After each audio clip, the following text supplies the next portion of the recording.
emotions. Only touch your penis twice a day. That wasn't Brigsby. That was my own little. Yeah, I was gonna. That was my own little. That would be if I was Brigsby Bear. Yeah. It'd be a little cuter voice. Hey everybody, welcome back to Screen Weens. Yeah. Episode 33 or 4, can't remember. We going though. Yeah. We keeping it going. It's boom, boom, boom. 4 months until episode 50. Oh, damn. Where we do another shoot list. ourselves on the podcast.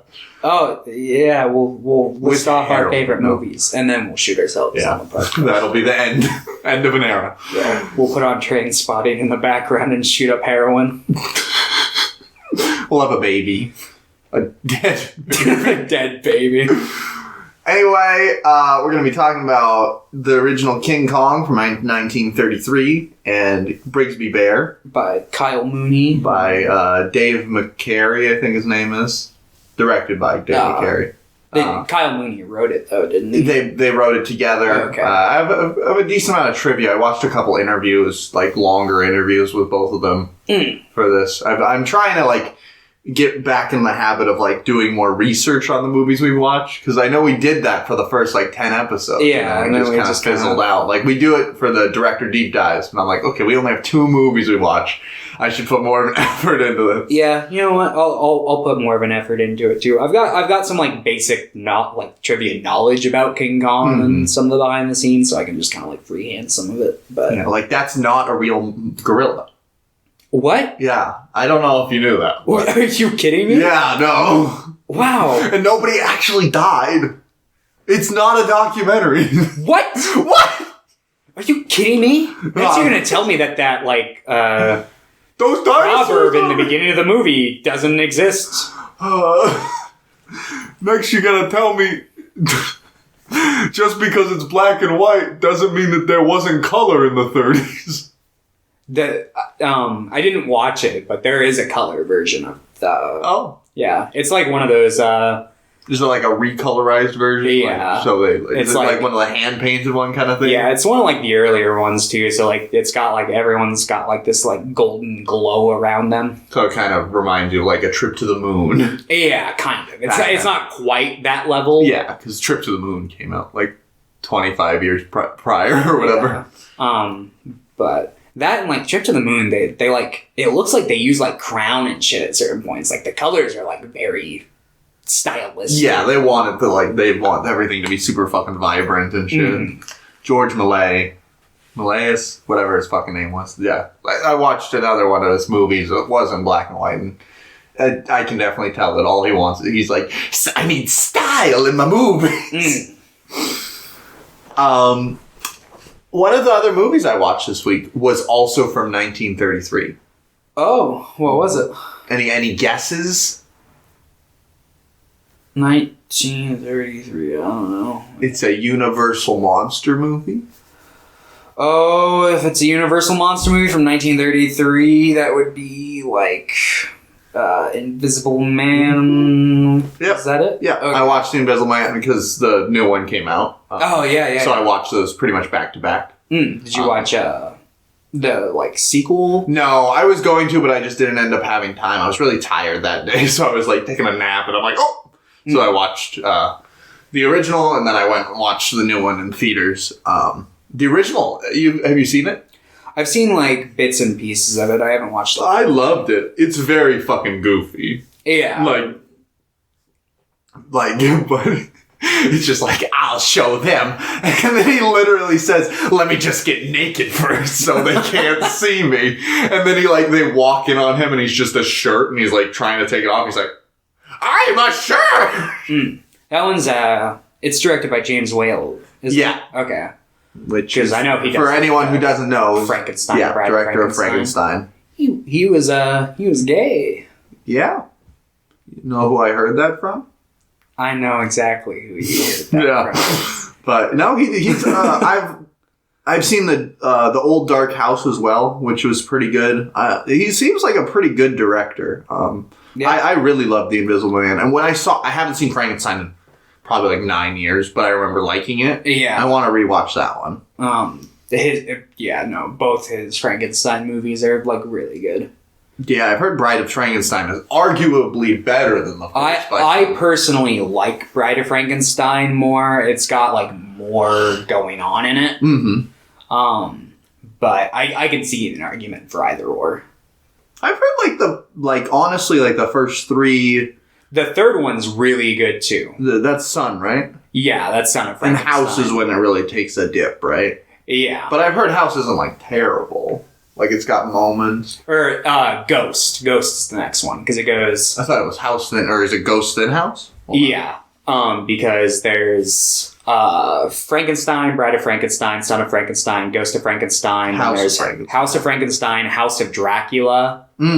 Which, because they like started doing like the crossovers. It was basically like the original MCU just for monster movies. Well, that's why they wanted to redo the Dark Universe. They kept fucking up because they did Dracula Untold and they're like, never mind, that one didn't count. And then honestly, from what I've been told, like Dracula Untold was bad. I haven't seen it, but it had like enough in it that it probably would have been the better starting off point, and then like The Mummy was just a fucking disaster. So like Dracula Untold would have been the better part. Did they scrap The Mummy, or is it like canon in this Invisible Man thing? I don't know.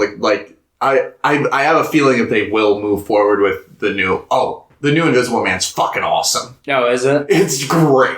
I got some like Hollow Man vibes kind of from the trailer. from what I've been told, like it's more of a remake of Hollow Man than it is the Invisible Man. I haven't seen Hollow Man, but I can definitely tell you that the tone's a lot more serious than the original Invisible Man. But no, both movies I really, really love for different reasons. But like the new one was fucking scary to me. Like at least like the first half was probably the most scared I've been in a theater in like a really long time. And then it's by the guy who did Upgrade. I haven't seen that. I haven't seen it, but I've seen a couple of like the action scenes from it. Like I've seen a couple of clips from it, and he does action cinematography like really well. And there's a couple scenes in the new Invisible Man that kind of are little actiony, and those are really well. But even like regular cinematography is really fucking good. Like a lot of the movie is just like kind of just like panning from a character over like dead space, like implying that something's there, but it just holds on that, and it's like a really, really effective strategy. But yeah, no, it's I really enjoyed it. And Elizabeth Moss is really good in it. So I definitely fucking recommend that movie. I had a blast watching that.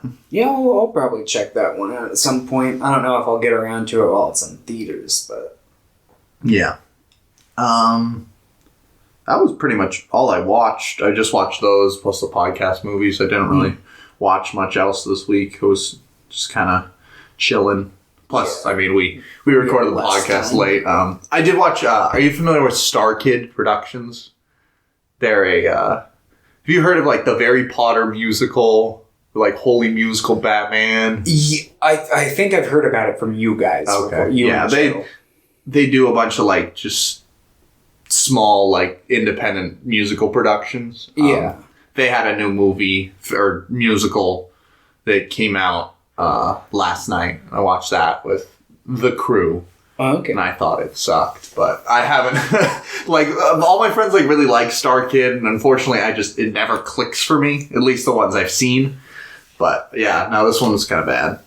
But it wasn't like terrible, and they're trying harder, it seems, with like their productions, and so hopefully one day I enjoy maybe like 2 more movies. They'll find their footing, and like they have a huge back catalog. Like I think they've done like 9 musicals, like stage musicals that are filmed, and I think I've seen 2 plus I've seen 3, and I've seen like one that they were kind of a part of but wasn't technically a Star Kid production. Okay. So I've enjoyed one of those, but that one I watched when I was like 13. I'm pretty sure you guys showed me one of their things one time.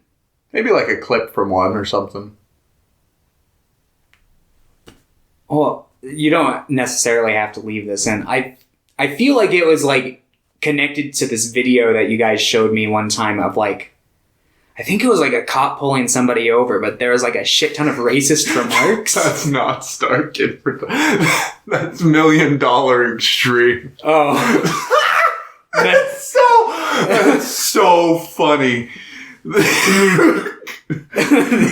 your mind, they're like entangled. I think because I think you were talking about them like relatively close to each other, so I just think they like got categorized. $1 Million Extreme is like probably the opposite. I think that like their production value has gotten worse, and they're not good people. But there's like two things that they've made I find very funny.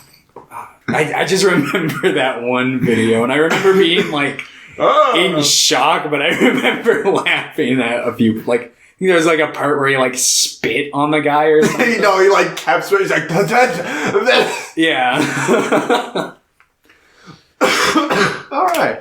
And then I mostly just played Halo again. Oh, nice. And, yeah. Halo, second episode of Clone Wars came out. Awesome. Oh, yeah, I forgot that. I'm so used to streaming services just like dumping it all at yeah, once. Disney. I forgot about Disney that. Plus does weekly. Lame. Gotta keep them engaged. That is the number one way to get me not to finish a show. I've dropped so many things that I've liked throughout like the span of just them airing, because it's just like, most shows I wait until they're out. Yeah, because I just can't do it. Like when Parasite got its anime, like I watched like the first 7 episodes and I got a shit ton of people into it, and I was like, yeah, this show is awesome. And then I stopped watching it after like 10 weeks because it hit like a slow point in like the overall story where it kind of needs to calm down and build things up again. And I just stopped watching because the weeks were going by really slow. I mean, the week by week isn't too bad for me. I usually end up dropping shows when they go on break for like a holiday and they skip like 2 weeks, because then I just can't fucking bother anymore. I'm like, I gotta wait 3 weeks, and I find something else by that time. Yeah. I'm like, fuck you guys. But did you watch anything else this week? I watched Son of Khan, which I might like bring up a couple points here and there, like at the table. I was going to watch it yesterday, but I ended up just watching stuff about Brigsby Bear instead. I won't give any spoilers to the story, but I might like just talk a little bit about like the production and how it kind of like came to be shortly after we talk about King Kong. And then, that was the only other thing that wasn't for the podcast that I watched. Other than that, it's basically just playing Fortnite. There's a skin I want on the Battle Pass, so I've just been grinding my dailies. Yo, Pierre was going to ask if you still play Fortnite. I do. Yeah! I mean, I like, because there was like a point a few months ago where I was playing a little bit, and then I like put it down. And just like last week, I picked it back up and I've been playing again. So just get Halo and play with me. I have it on my Xbox. They don't have fucking cross-platform yet. No. Well, shitty. When they do, yeah, I'll have it. They haven't even released, because they're releasing each game. They started with like Reach. They started with Reach. That one's not even included in the collection I bought. Because I bought... The Master Chief is it's 1 through 3, or is it 1 through 4? It's 1 through 4, and I think now they sell it with Reach, but at the point in which I bought it, they hadn't done the Reach stuff yet, so I think they would probably... they could be cool and be like, hey, since you bought the Master Chief Collection, here's just the extra game, but they would probably make me pay for it, so... Yeah. But did you ever play Reach at all? I know you didn't play a lot of games. No, my only bit of playing Halo, like, years ago was, I used to when I was in middle school, I lived in these apartments, and there was this kid named Matt I used to hang out with. And I used to go over and stay the night at his place on weekends, and we would just, I didn't play the story, but I would hook up the second Xbox 360 controller and we would play on Xbox Live for Halo 3. But outside of that, I didn't really play any of the games. Gotcha. I mean, I got into it kind of late. Growing up, I wasn't allowed to play like rated M games, so I never played like Halo 1 and 2 really. So I really got into it like when Reach came out, and then I backtracked and played a bit of 3, and then I got 4 when it came out. So, and then I never played 5 because I heard it was garbage. Yeah. I really didn't start playing video games until like after I graduated. Yeah, a couple years ago. Yeah. So, but Reach is good. Reach is one of my favorite shooters. 3 is also very good. But if you want to play like a really solid fucking single player shooter that has like a fucking amazing story, Spec Ops: The Line. That game's fucking like the combat system and the shooting mechanics aren't like revolutionary. They're fine. Like they're pretty decent. I have fun playing the game. But the story in that and the voice acting is so fucking good. Okay. Huh. Oh, we should start doing video games for the podcast.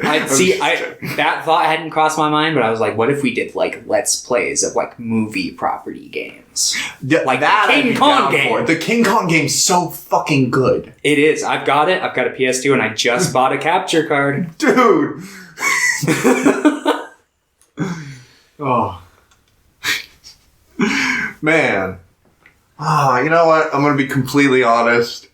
Before we even get into it, watching the original King Kong, like every scene, I'm just like, I wish I was watching the Peter Jackson. I watched it yesterday, last minute, per usual, and I was like, man, I wish I watched this a day earlier so I could have had the extra spare 3 hours to watch the remake. Exactly. And I'm like, I wish we had just done that one out for the podcast as well. And I'm like, well, too late. I mean, we can...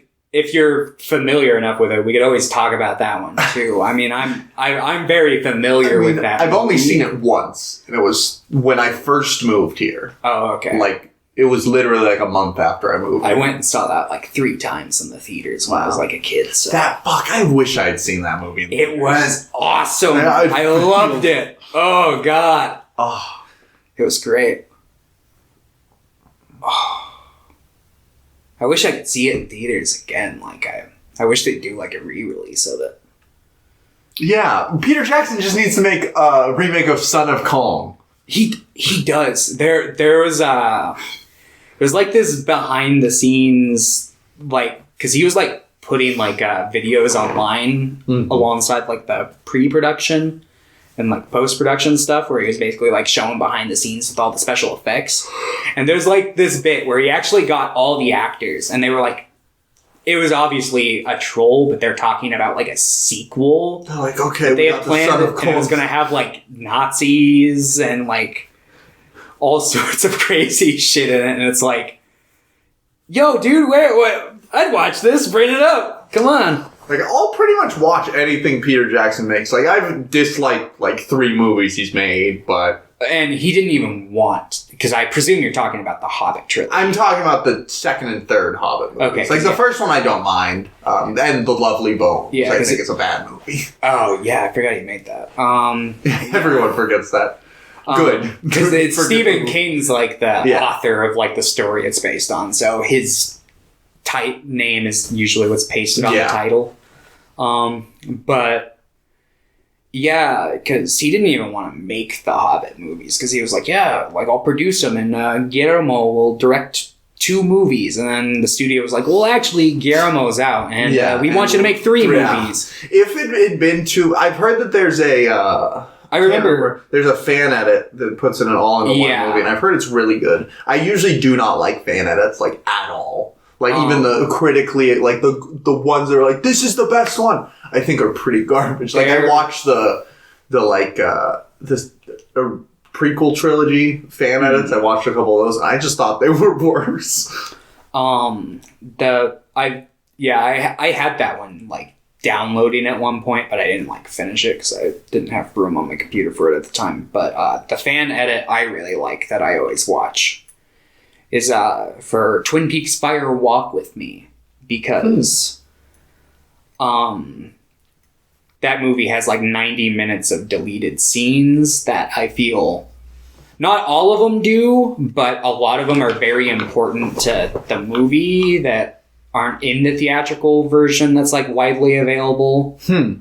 And yeah, when I watch it, I just prefer to like have it all like just in chronological order without having to like pause the movie and like switch to the other DVD that has the fucking deleted scenes and trying to watch them like that. And granted, like you miss out on like David Lynch's like editing and shit, but I mean, whatever. Fuck you, David Lynch. I've seen the theatrical version before, and it's just the version I prefer for when I'm going through it. And you watch it on a phone. I actually usually watch it on my laptop, but I'm sure that's probably categorically as bad for David Lynch. What? You're watching a movie on your laptop? Get real. Yeah, I fucking... He's just like, if you don't watch it in a theater, burn in hell. He's like, I don't care if I release something on Netflix. Go to a theater and bribe them to play. Yeah, no kidding.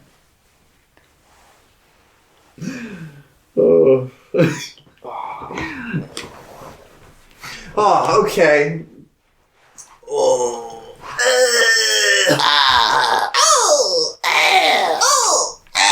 All right, let's do some questions. Okay. From Pierre Depoyo. Oh.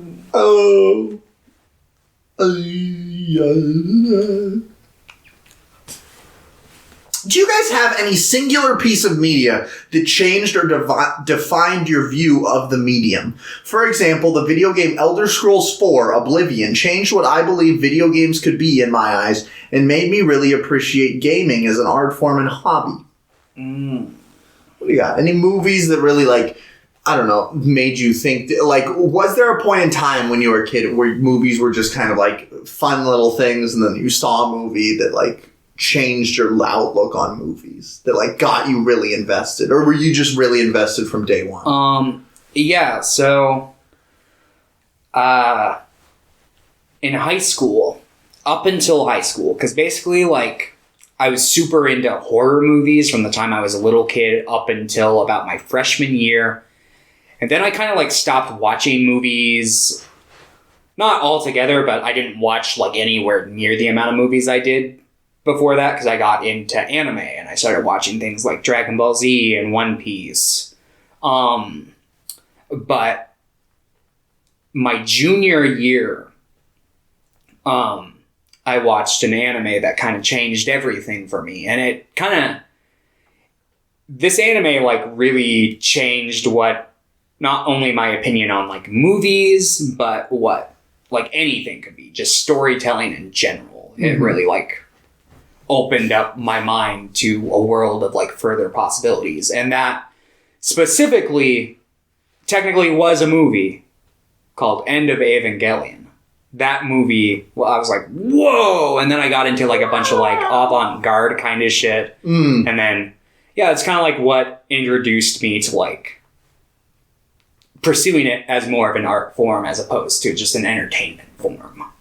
I was like, wow, stuff can actually have stuff to say, and it can be layered and have multiple interpretations, and to the point where there's so many like details that you can like go back and rewatch it like 100 times and have a different interpretation every time you watch it kind of deal. And then like Eraserhead was like, I think one of the earlier movies that I had watched that kind of like embodied what I liked about that kind of thing so much, where I was like, ooh, yeah, Eraserhead. So Eraserhead and End of Evangelion are like two of those types of movies for me. I feel that. I don't really know if there's a specific movie that really like changed my outlook, because when I was a kid, like I loved like the Star Wars movies, but even still, like most of the like format, I'm just like, they're just movies, they're just kind of things. Funnily enough, for television, I think it was like some long-running series that I thought like did really well storytelling like throughout the seasons of like character development. Because a lot of like television shows I had seen before were just kind of episodic and not really like didn't have a long format. But like, so Buffy the Vampire Slayer like really got me into television. And that's why I started watching a lot of TV. The same thing with Xena Warrior Princess. Yeah. Movies, I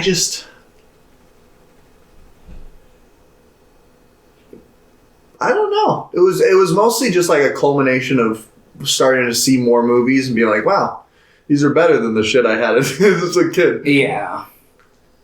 But I can't pinpoint a single one. Yeah, it's pretty like difficult. And question. then board games, of course. Oh yeah. Ticket to Ride really broadened my horizons with board games. More it's like, wow, board games can be more than just Monopoly or fucking Connect 4. No shame on Connect 4. Pretty good game. Yeah. I have a copy of SpongeBob Connect 4 on the table I got from Goodwill the other day. Yeah, that's right. I'm a fucking baller. Okay. All right. Question 2. Who are your favorite Harry Potter characters? Who are your least favorite? My favorite is Johnny Depp. All right. My favorite is probably. I don't love Harry Potter. I don't love it either. Like I like it fine. I've seen. I think I prefer most of the actors in real life to their characters. So I'm just like, Yeah, like probably like Snape, because I like Alan Rickman a lot. yeah, that's the thing. It's like I'm trying to figure out if I like any of the characters on their own. See, the thing that's really holding me back from being like, oh, I really like these characters is I've only seen the first 5 movies, so I don't get their completed story arcs. Oh, we should just watch all the Harry Potter movies one day for the podcast. Yeah, I know there's a lot. I've thought about like popping. Like whenever like a director deep dive episode comes out, instead of like picking a director, it's like picking a movie franchise. Ha! And I'll go, the MCU. No, that's too big of a franchise. Even Harry Potter. We would have to like break the MCU into phases. MCU Phase 1. I'm like, great, my least favorite fucking phase. As much as I think Phase 1 is pretty mediocre, I think Phase 2, I think just has some of like the like real low blows for me where I'm just like, oh man, no, not those ones. Age of Ultron. Oh no. It's just funny because I prefer Age of Ultron to most Phase 1 stuff. I like The Incredible Hulk, okay? And I like the first Captain America. I like the first Captain America. I think it gets a little messy in its third act. Yeah, which is a problem a lot of MCU movies have. Yes, like, they how do. can you not fucking stick the landing? Because they'll do like great character build up, and they're like, all right, well, it's a superhero movie. We need shit to get real and exciting. And it's like, then it'll just come out of nowhere, and it feels forced, and it's like, Ugh. But yeah, no, I wasn't crazy on The Incredible Hulk. I wasn't like... I haven't seen it since it came out, but I remember like liking it, like not loving it. I thought it was decent. I saw it once in the theaters when it came out, and I liked it back then. And then I watched it again when I like actually officially went through the MCU back when Homecoming was coming out, so like 2016-ish. Oh man. But yeah, I guess my favorite Harry Potter character would be oh yeah, that's what we were talking about. I like Cedric Diggory's dad from the 4th one. Cedric Diggory's Robert Pattinson. Yeah, because his dad goes, "That's my son." Yeah, but in reality, I probably like Hagrid. Hagrid's a nice Hagrid's character. cool. Hagrid's pretty cool. Yeah, everyone else I think is... I don't think J.K. Rowling was a very good writer. She's not a good person either, but yeah, I think she was a pretty mediocre writer. I've only read 2 of the books. I think I've read 4 and 5, but I read which are my least favorite movies as well. So I read the first 3 when I was a kid, and actually 5 and 6 are my least favorite. I think I liked them. Like I personally, I really like the first couple movies. Or the first few movies. I think the third one's fantastic. I remember liking the third one. Alfonso Cuarón. Yeah. But I think that's like where the tone starts to shift, and I don't really like the more serious tone they brought to it. I kind of like the whimsical. Yeah, that's why like a lot of people don't like the first two because of that, and I do. Because I don't think J.K. Rowling is able to write like more edgy scenarios very well. Like it just comes off as like the second it tried to get dumb. like political and edgy, I was just like, this is boring. Like everything's then the movies like switched that fucking like gray tint over everything. Yeah. It's like I remember when I saw them for the first time, like, wow, that's cool. But yeah. I mean, there are still like likable things about it, I'm sure, and I plan on going through. I do think like of them one day. both 7 Part 1 and 7 Part 2 are pretty good movies. Like, even though I think 4, 5, and 6 kind of fuck around and dive into not very good territory, I think that they at least finish it off pretty well. Yeah, I remember 5 being just like the biggest piece of I think shit. 5's pretty garbage. And I was like, all right, and then 6 came out like the following year, and I was just like, then I just didn't watch it. And then flash forward, however many years later it is since that happened, and still haven't watched them. I rewatched the first 2 like last year. Because I was planning on watching all of them. They are whimsical, you know. They are fun. I like those ones. Whenever I tell people that those like are some of my favorite Harry Potter movies, they're like, "What?" I'm like, "They're well made. They're fun. They're decent little like world building." Yeah. I like it. They're goofy. I like the goofy. Yeah. Okay. Least favorite. Voldemort. I think Voldemort's a really bad character.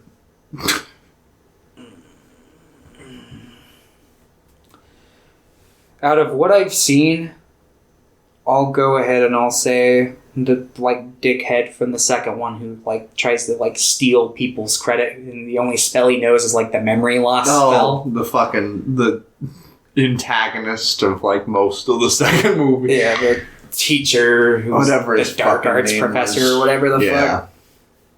And the dude who replaces the Voldemort guy. Alright. Have you guys ever had a paranormal experience? Thomas being controlled by the Egyptian pharaoh Eten during the podcast does not count. Damn. I've had situations that at the time, because I was like a kid, I considered paranormal, but I've grown up and heard like other people describe like the exact same things that happened to me, and it's like, oh, this is just like a thing that happens. It was sleep paralysis. Yeah, I mean that's what I was gonna say. Like I still get sleep paralysis quite a bit. I have nightmares like almost every night, but I get sleep paralysis probably not like as much as other people, but I get it like once a month or once every month and a half kind of thing.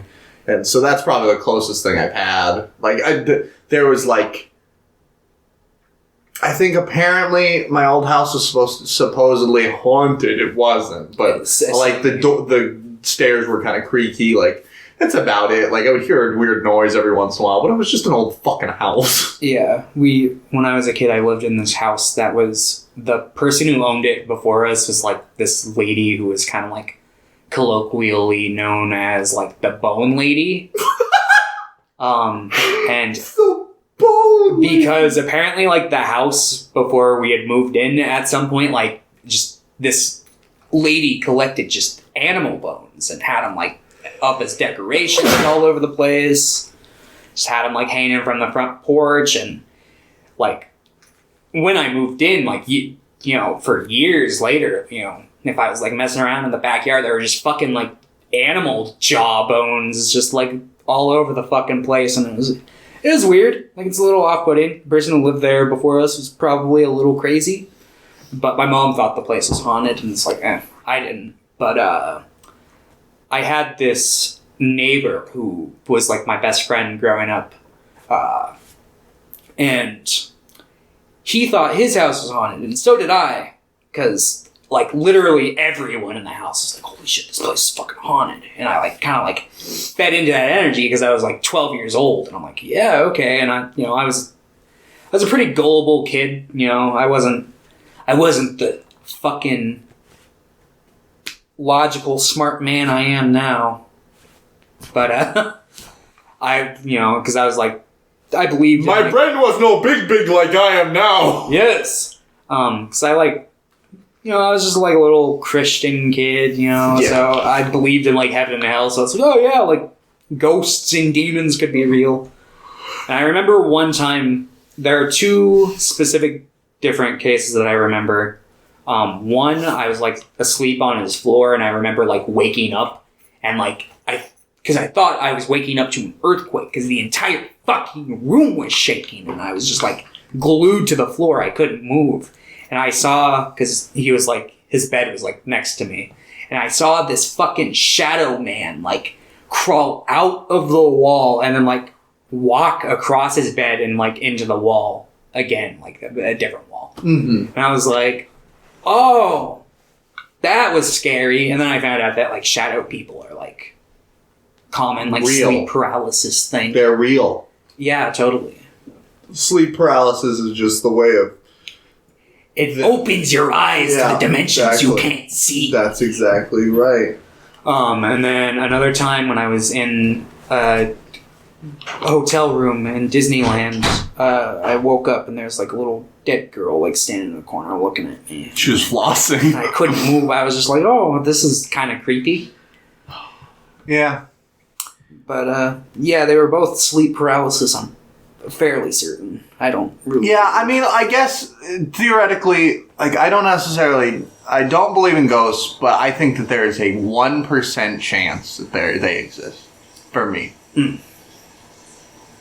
I can't like rule it out or dispute it, so I can see why you would have that. Like 1%, but I'm pretty sure they're not real. Yeah.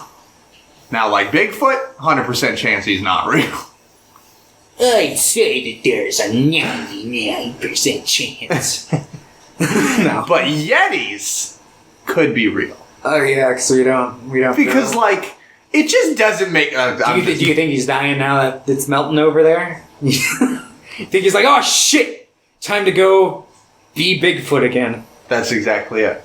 All right, we're gonna go take a break, and we'll be back soon to talk about King Kong and Brigsby Bear. Jingle, jangle, jingle. I am Mr. Kringle. Oh, that's quite a few episodes ago. Yeah. Man, that was a bad fucking episode. Yeah, we watched a whole lot of Christmas movies. No. That weren't good. Have you seen King Kong Escapes? Yeah, it's not good. I'm pretty sure that's by... It's by fucking Toho, right? Because it's directed by the guy who did Godzilla. Honda, whatever his name is. Maybe. I think it's by the same... It's from whoever would have made the 70s remake. Because it's a sequel to that. Like a direct sequel. King Kong Escapes. Yeah. Yeah. It's the one. This one? Yeah, the one... Oh, no. Okay, yeah, no. I haven't seen that one. I'm getting him mixed up with King Kong Lives. That's what I'm thinking of. King Kong Escapes, yeah, I haven't seen that. I have it on DVD, though. It's by Toho, but also it's by the Rankin and Bass Company. Oh, is it? Yeah. Huh. Weird. Which, the funniest thing is, all I kept thinking about was the abominable snowman from Rudolph when I was watching King Kong. They have very similar faces. Yeah, big, like, fucking wide-eyed, big open mouth. The way the mouth moves. King Kong's a big fucking mouth breather. Oh. King Kong was the first simp. Oh, jeez. Oh. Alright, let's talk about King Kong, 1933. The movie begins with a fake proverb. I love those. Huh? I love fake things. Yeah. I was like... Because I was, like, sitting there, and I was like... I read that, and for the first time I was like, that's probably not real. And then I looked it up, and it wasn't. So I was like, oh, okay. What did it say? It's like... Yeah, basically, like, Beauty fell for the Beast, and in that moment, he was as good as dead. Oh. So it's something that basically Something bad. stacks up to that. But yeah. Yeah. So then the movie actually truly begins on this dock pier kind of thing. I don't know what you would actually call it, where boats take off. It was a dock. Yeah. Harbor. All the different names that it could have. Yeah, so it begins there, and there's this dude who shows up who we never see again for the rest of the movie. He's like some Hollywood kind of producer kind of deal. He's like, I forget exactly what it was he was, but something to do with the film industry. And he's basically shows up at this ship belonging to Carl Denham, famous film director. And Carl Denham is based off like the filmmakers of this, because he was like a very adventurous filmmaker. Like he would go out and like shoot lions and shit. He was very adventurous. Like they kind of he did a movie before this called, what was it? Chang, maybe? Yeah, I'm not sure. I haven't watched any of it. I've just like we're talking about Ernest B. Schoedsack, right? Yeah, because technically this movie was co-directed by yeah Marion C. Cooper, but Chang, Drama of the Wilderness. It has like elephants and shit. Mm-hmm. But yeah, so Carl Denham's like this very adventurous director known for going to like dangerous places and capturing dangerous things on camera and kind of building a film around it. And because of this, the like film's producers are basically like kind of pulling out. They're like, yeah, they're cool, but where's the women? And yeah, they basically won't grant him the actress he wants because they think it'd be too dangerous. He's like, well, I need an actress because you guys keep telling me that my movies would sell better if I had a leading lady and a love interest. Even though I think that stuff is hogwash. I hate women. Yeah, basically they're like, well, you need one. So he goes out on the town to look for a woman. And there he finds Anne Darrow, who is stealing an apple, because this takes place like during the Great Depression. Mm-hmm. And basically, like, the shopkeeper catches her trying to steal the apple, and Carl Denham, like, pays for it, and then takes her out to dinner, and is basically like, hey, look, you look great, you ever done any acting? You're gonna be the star of my new film. And she basically agrees. She's like, oh, yeah, sure, cool. It's money. Yeah, of course. So, but she's like, I'm not gonna fuck you. And he's like, no, I don't want to fuck you. This is purely professional. Yeah. So they set off, they go back to the ship and, it's quick takeoff. And then, yeah. It's weird. This movie has a lot of, like, setup for certain things, and then they just jump to the next part. Yeah, that's why I like the remake a lot, because the remake takes every, like, little bit of setup and potential that this movie has and, like, kind of explores it more. The only thing about the remake that I don't like, let me say this on record now, is the Jimmy plot. It goes fucking nowhere. They build him up for like the first half of the movie. Jimmy, the little kid? Yeah, he's like the boat crewman who's like, yeah, he's trouble. He stole your pen, Jack.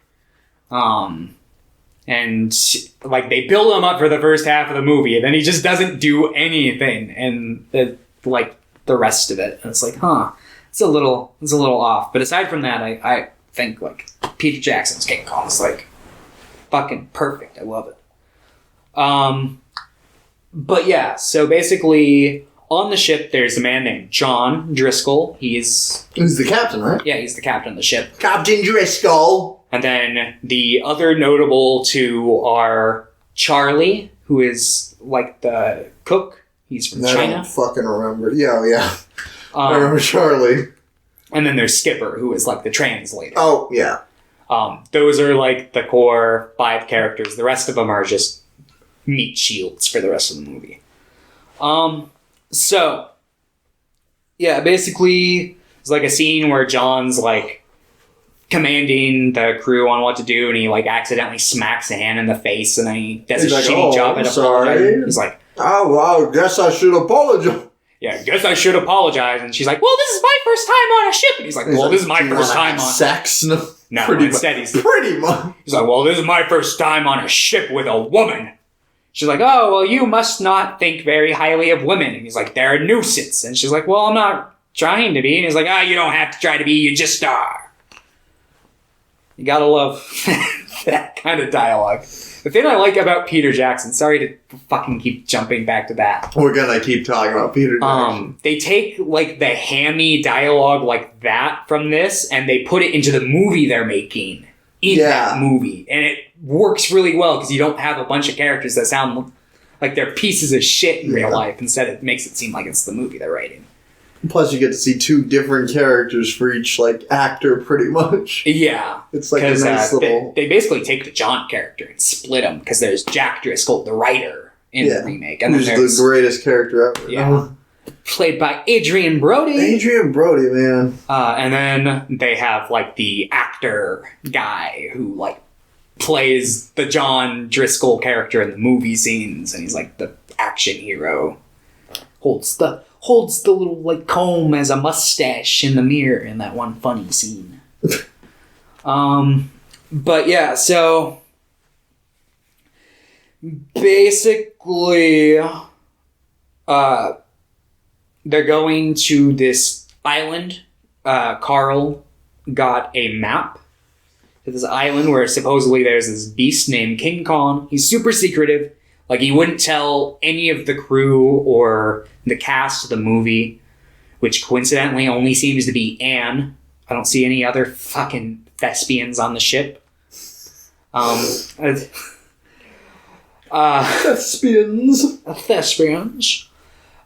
So, yeah.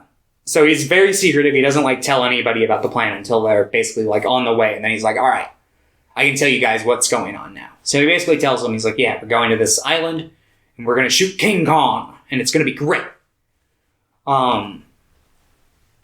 Some mythical beast that lies on the island. He's a god to the people there. Etc., etc. So they arrive. They get on the island. They get on the island, and basically they show up, and there's this huge like ceremony going on. And they're like peeking out. Yeah, they're peeking out in the bushes, and then Carl's like, I gotta get a shot of this. So he just takes the camera in the middle. Like, he's so far out. I thought he was just kind of like lean the camera or like just like barely. I guess with like the type of camera it was, I can understand needing like a stationary shot like that. But even still, he like goes like pretty far out. He is just straight up just out there, and it's one of those cameras that you have to like reel while you're filming. So it's just like, it's very noticeable, and they notice him instantly. They all turn around and they're like, yo, what the fuck? And basically he tells his men to come out. He's like, all right, come out. You know, all of you, go where they can see you. And they have Skipper, the translator, basically state, it's like, oh, we're friends, we're here, you know, we're just checking the place out, you know, maybe want to shoot a movie. And the, like, chief is like, no, you guys are not friends. Leave. In fact, like, you fucking tainted our ceremony here because now you've seen the bride of Khan and she's soiled. She's no good no more. And then they see her. Yeah, they see Anne. And they're like, fuck. The golden woman. The golden woman, I think that's what they call her. The golden-haired woman, something along those lines. Who is this golden woman? And so they're like, oh, they take an interest in Anne. Like, we'll buy her for 6 of our women. And John is like, whoa, no! I hate this woman, but I'm actually secretly in love with her. Even though we've had 0, like, dialogue scenes to express that. Exactly. But it's the 30s, so it's fine. Everyone's falling in love. Yeah. So they leave. They're like, fuck, let's just leave. And they do. And not Jack. God damn it. I'm gonna do that. John. John and Anne are like talking on the ship, and basically he's like, well, I guess I love you. And he's like, well, you probably wouldn't feel the same about me. And then she looks into his eyes, and they're like, ah. She's like, why wouldn't I love you? You're a dickhead. Yeah, and then they kiss, and then Skipper and Denham are like, hey, come here, we need to see you, John. And she's like, oh, wait, right here. And so he goes, and then it seems like he's gone into the, a fucking, what's it called? Bridge of the ship for a couple hours. And, yeah, in this time, like, basically, like, the second after he leaves, Anne gets, like, fucking abducted by a bunch of the... Yeah. Like... They just, like, show up, they grab her.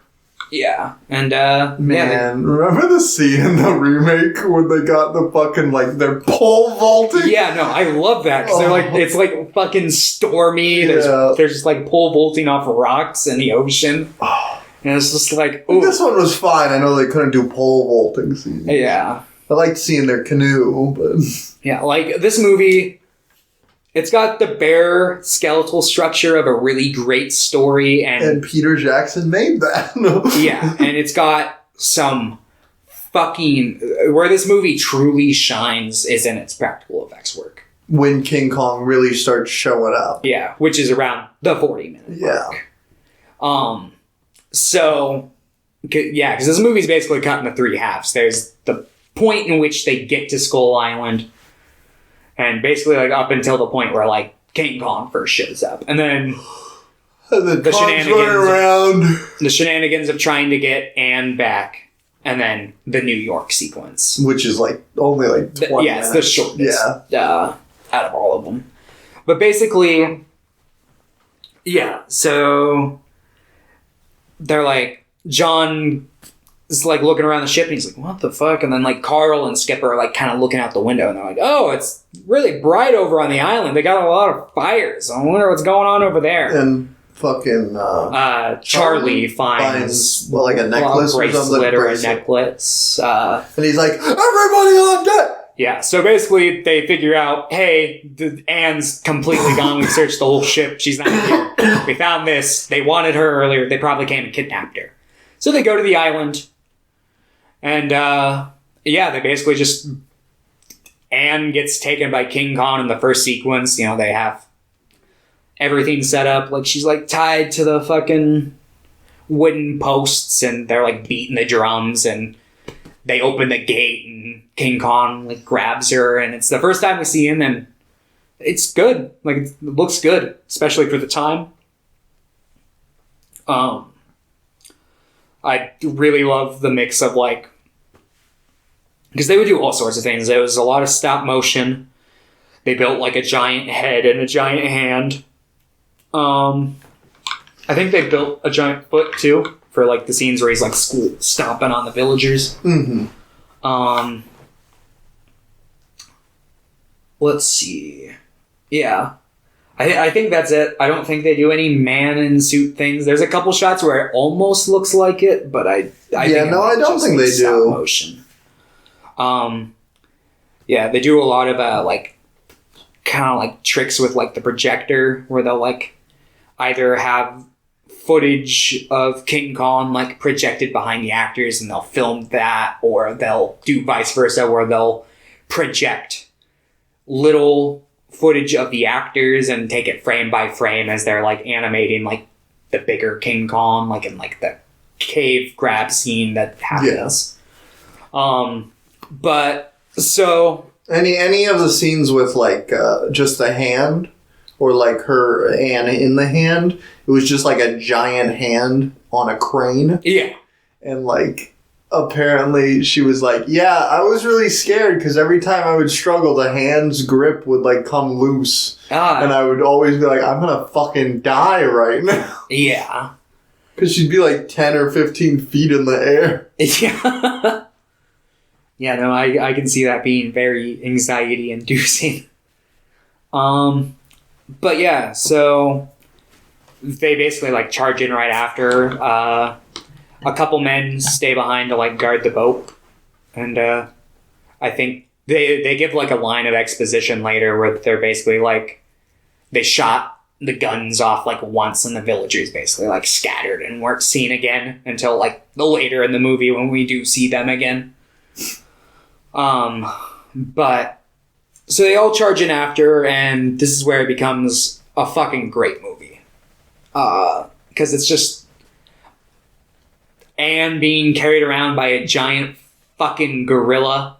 And then him killing people. Yeah, he kills people, and then like before they ever get to that point, like they have to deal with a couple dinosaurs. They deal with some dinosaurs, yeah. Those sequences are really fun to watch. Particularly, I'm a big fan of like when they kill the first big dinosaur and they're like walking, and it's obvious they're on like a treadmill, and the screen's scrolling the back. That scene. Like, I was watching, like, this movie, and I was like, wow, some of these scenes are pretty brutal for, like, 33. Because they, like, that first dinosaur, they shoot it like a shit ton. And it's like screaming. And they have, like, blood, and it's, like, screaming, and it's just like, holy shit. And then, like, the fucking, like, T-Rex battle's pretty good, and, of course, it ends pretty violently with King Kong, like, unhinging its fucking jaw and then doing the classic fucking Kong thing that's where he like fucks with its dead limp body a little bit just to double check and make sure it's dead. But yeah, so basically most of the men fucking get killed, if not by the first two dinosaurs. Then basically they all catch up right around after they find the two dinosaurs. They catch up with like Con and Anne, and there's like the log scene where he like takes and basically kills the rest of the fucking on land party, except for Denham, who's like off hiding in a tree somewhere, and John, who ducked out in this little cave. And then a big dinosaur starts like crawling up to him on a little, and he cuts the rope, and I'm like, why was the dinosaur holding on to just this rope? Yeah, it's like, you think it'd be... That thing was so fucking goofy looking. Yeah. Apparently, like, that, like, model wasn't finished. Like, it was supposed to be a certain type of dinosaur, but they, like, didn't have the budget for it. So they, like, only gave it, like, 2 arms, and the face looks all wonky. But, there's this famous lost scene in this movie that, like, apparently it was, like, filmed and stuff. I don't know what necessarily happened to it. I don't know if it was, like, just, like, a deleted scene, and back then, you know, they didn't really think about, like, home video or preservation, so they would just, like... Toss it, burn it, expose it to daylight and ruin it, you know, whatever happened. Yeah. But there was a scene where, like, all the men who, like, fell off the log were gonna, like, come to down in the pit, and they were going to be attacked by bugs. And they have that in the remake. They have that in the remake, but on the like special edition that they released for this like some years ago, and it's on all the standard like Blu-rays and stuff now. But Peter Jackson took like the same type of cameras that they used back then, and used like all the same techniques and recreated the scene, and it's on like the special features. They apparently were going to try to like splice it into the movie, but Peter Jackson like requested, he's like, no, don't do that. Just put it as a special feature. Yeah. He didn't want to ruin the integrity of like the original product. Yeah. Which I totally respect and understand. So yeah. But basically King Kong is, you know, fucking, and then the T-Rex scene happens because Anne starts screaming because a giant T-Rex is over because he left Anne in a tree. It's fucking arms! Yeah. It's like scratching its head. The T-Rex is so much of the, like, the stop motion is really good. And, like, the puppetry, everything's good, but everything's also very goofy. Yeah, no, it definitely still has its flaws. Like, everything's a little wonky. There are several points where it's like characters won't line up with like different shots that are going on as they change perspectives, or proportions will change. Like sometimes they make it seem like the humans are like this, like just fucking like little ant size compared to some of the dinosaurs, and then in different shots they'll be like pretty differently proportionally sized. There was some shots where Anne's in King Kong's hand, you can tell that she's like way too fucking big for like the stop motion, and then they'll like cut back to like later scenes where she'll seem much smaller in the hand. But there's a story about how, because a lot of the sets were like, a lot of the background plants were like metal recreations, but a lot of them were real plants. And there was one scene where they were like doing stop motion animation on Kong, and they didn't notice that a flower in the shot like bloomed during the animation, so they like scrapped an entire day of animation because of that. Man, that's the thing about animation. Sometimes you gotta scrap that whole day's work. It's like, oh man, not fun whenever that happens, I'd imagine. Yeah, I bet. But yeah, so Kong fights the dinosaur, very fun. And then he takes Anne and basically like runs off to this cave. And at this point, Denham and John meet up, and they're like, "Yeah, Denham, you go to the rest of the ship and basically get the men and the bombs ready." You know, because he has like a shit ton of like knockout gas bombs. And he's like, "Yeah, and I'll go get Anne." And he's like, "What? You can't go get Anne." He's like, "I'm gonna go do it anyway." So they split up. John follows Kong and Anne into this cave where he fights two different monsters. He fights this like a fucking snake monster. Yeah, it was like a weird snake thing. It's like in the water. And it comes up and tries to eat Anne, and then he fights it, and it kind of has the upper hand on him for a little bit. Looks like it's going to get him, but then eventually he prevails. And then she pretends to be asleep as he's like, takes her up to this like kind of like looking out spot at the top of this little like cave, or I guess it's not really a cave. It seems more like they're like ruins of some sort, because they were like stairs.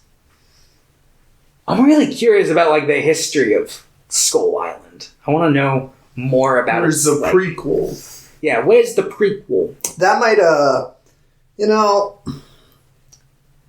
King Kong is pretty racist. At least a lot of the stories of King Kong are pretty rooted in racism. Even like the aspect of like King Kong being like mostly disinterested in like the women that are his brides until he's like a white woman. Yeah, and then there's the whole equivalent of like... I don't think a lot of the racism is intentional, but especially for the 30s, that's just kind of what's going to happen when you try to make a movie about like native islanders. And then you could look deeper. I mean, obviously there's the very obvious, they fucking wrap them up in chains and sail them across the sea and bring them to America. That's the more obvious part. And I think, it's pretty obvious in this one. It wasn't as racist as I was thinking it was going to be. Yeah. I was walking in going, this is going to be fucking rough. Yeah. But it's got its moments where you're like... definitely got its moments where I was like, eee. But it's not nearly as bad as some of the other shit coming in at the time. Yeah. That's definitely true. Oh, man. But, yeah, no. I like... For a second there, like... when Charlie was on screen, I'm like, oh man, like I was nervous because I couldn't remember what they did with his character. I'm like, oh man, this could be really bad. But I think that surprisingly that character was pretty straightforward. Just some guy from China who's a cook on a ship. Yeah, he just had a thick accent. Yeah, and I was like, oh okay. I can't tell if that was his real accent or not, but yeah, if it wasn't, then it was racist. Yeah. But it wasn't like his character at least like had character. Yeah, he's in the sequel too. Pretty much the main character. No, he's pretty much the same size as he is in this one. But he's maybe got a little more to do in the sequel, but not by much. But yeah, so Anne. Yo, this was one of Hitler's favorite movies. Was it? Mm-hmm. I mean, I don't blame him. It's fucking. I'm sure this is probably. He also really loved Snow White. Interesting. I always forget that Snow White is like really fucking old. Yeah, it's because it's 37. Animated. Yeah. When was the first like Disney animated? Probably like the 20s, right? What, like full length? Yeah, because like Steamboat Willie was, Like, what was Dumbo the first one? No, Dumbo was 41. Oh, okay. I don't... Might have been Bambi, though. No, Bambi was also 40s, wasn't it? It may have been Snow White. Or wait, was it Cinderella? When was Cinderella? No, that was 50s. Yeah, I think Cinderella was a little bit... Well, you keep talking. I'll figure that out. Okay. Yeah, so basically, after King Kong fights the snake monster, then he fights pterodactyls. And then while this is going on, John shows up and he takes Anne and they like crawl down this vine. But then King Kong, after he beats up the pterodactyl, figures out what's going on. He starts to pull it up, but John takes a risk and he cuts the vine and they fall down into the water. And if this was real life, they would be dead, if not for the pure impact against the water, which would definitely kill them. To make things even more unbelievable, we see that one of the figures that they like dropped in this shot hits a rock, and it's like their head, and it's like, oh, yeah, they'd be dead. Snow White was the first. Oh, huh, interesting. The second was actually Fantasia. Oh, yeah, that makes sense. Oh, that one's also racist. That one's... Have you seen the... I've seen it got cut. scene. The big racist thing got cut, like, pretty soon. Actually, not pretty soon after, but, like... Yeah, I've seen the scene. Yikes, yeah. Yeah. Yikes. I haven't seen the movie, but I've seen that scene quite a few times. Yeah. I've watched a lot of videos on, like, the racism in, like, older animated movies and stuff, and that's always, like, there. A bit of a sidestep here. This is a bit of a side story. When I was a little kid, I went to Disneyland, and I went on Splash Mountain, and I was like, I fucking loved that ride. I was like, holy shit, that was awesome. And I loved, like, the story behind the ride, because it obviously didn't have any of the racist shit from Song of the South in it, just the fucking animal characters. I was like, I want to, like, see the movie of this. What is this from? And I was, as a little kid, you know, because it was, like, kind of coming around that edge before, like, internet was, like, totally accessible. Yeah. I wasn't allowed to be on it all the time. So I was just like, what the fuck is this from? And I was like, I couldn't find it anywhere. I'm just like, what the fuck? And then when I got, like, maybe... Because I went to Disneyland twice, so when I was a little bit older, I was like, what the fuck is this from? And I was on the internet at that point, so I found out, and I was like, oh, shit. And I still haven't seen it, but... Me neither. I've heard it's boring. I've heard it's boring. Tremendously boring.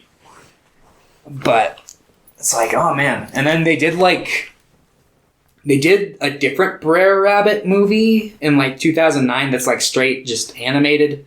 It's not... I don't think it's Disney that produces it. It might be some third-party company, but it's still racist because they have a... It's still racist because it's, like, made up of a bunch of vignettes, and there's, like, a fucking literal baby made of tar. And it's like, this is 2009! What are you doing? Didn't you learn your lesson from the first...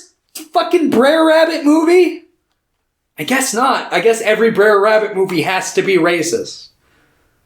Disney, please, make a Brer Rabbit movie that has nothing to do with, like, African American heritage. Just keep it far away from that for the first installment. Cause, oof. What, The Adventures of Brer Rabbit, the 2006 one? Yeah, it might be that one.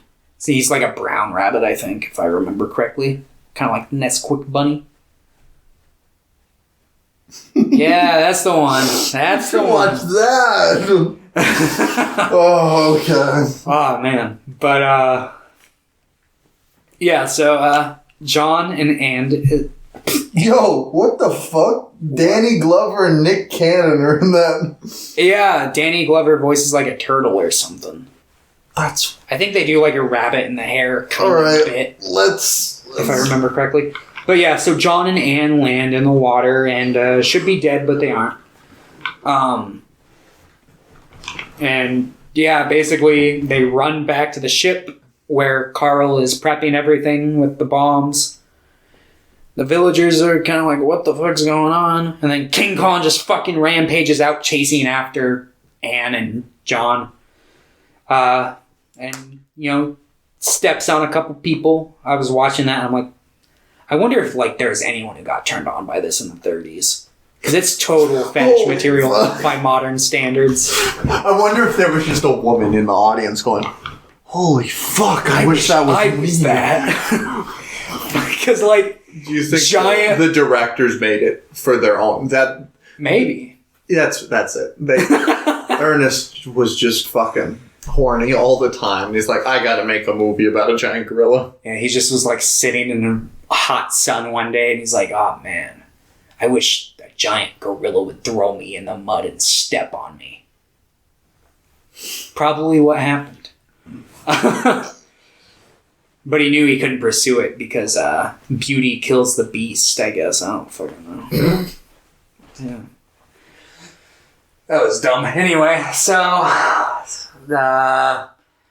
so King Kong shows up with Jack and Ann, and they shoot him in the face with a bunch of smoke bombs. Well, they do. They just throw a bomb in. Yeah, and then he just passes the fuck out, and they take him to New York. And great idea, I know. Genius. Yeah, totally. Yo!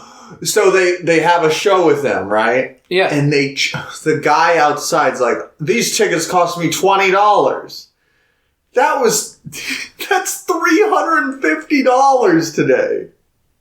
What? I didn't realize it was that. Oh shit. Yeah. Like, I knew it was a lot back then, but I didn't realize it, like, equated that much. Jesus fucking Christ. Yeah. That's what I'm fucking saying. Damn. Holy shit. Anyway.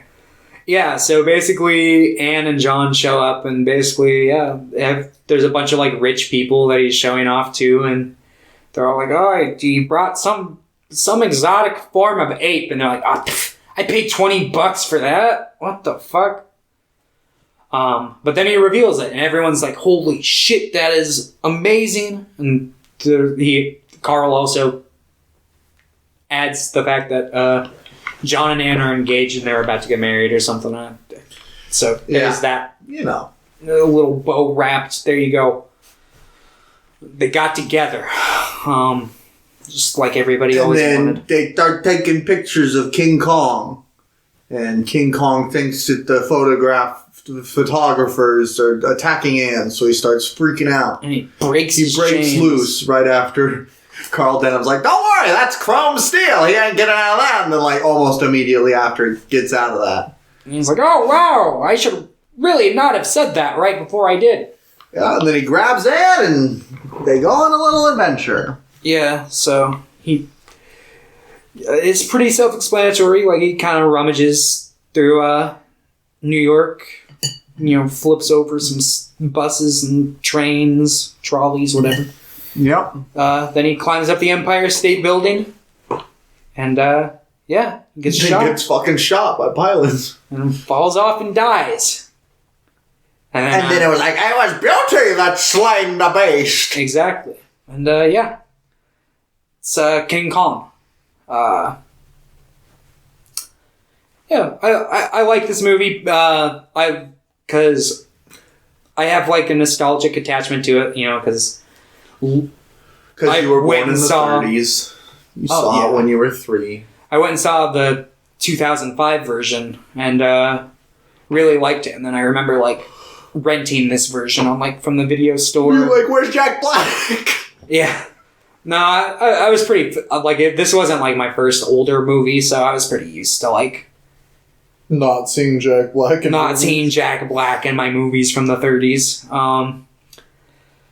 And yeah, I didn't like it as much when I was a kid. I thought it was kind of on the boring side as a kid, but I always liked the special effects. I kind of think it's on the boring side now. I not necessarily. I don't think I'd describe it as boring.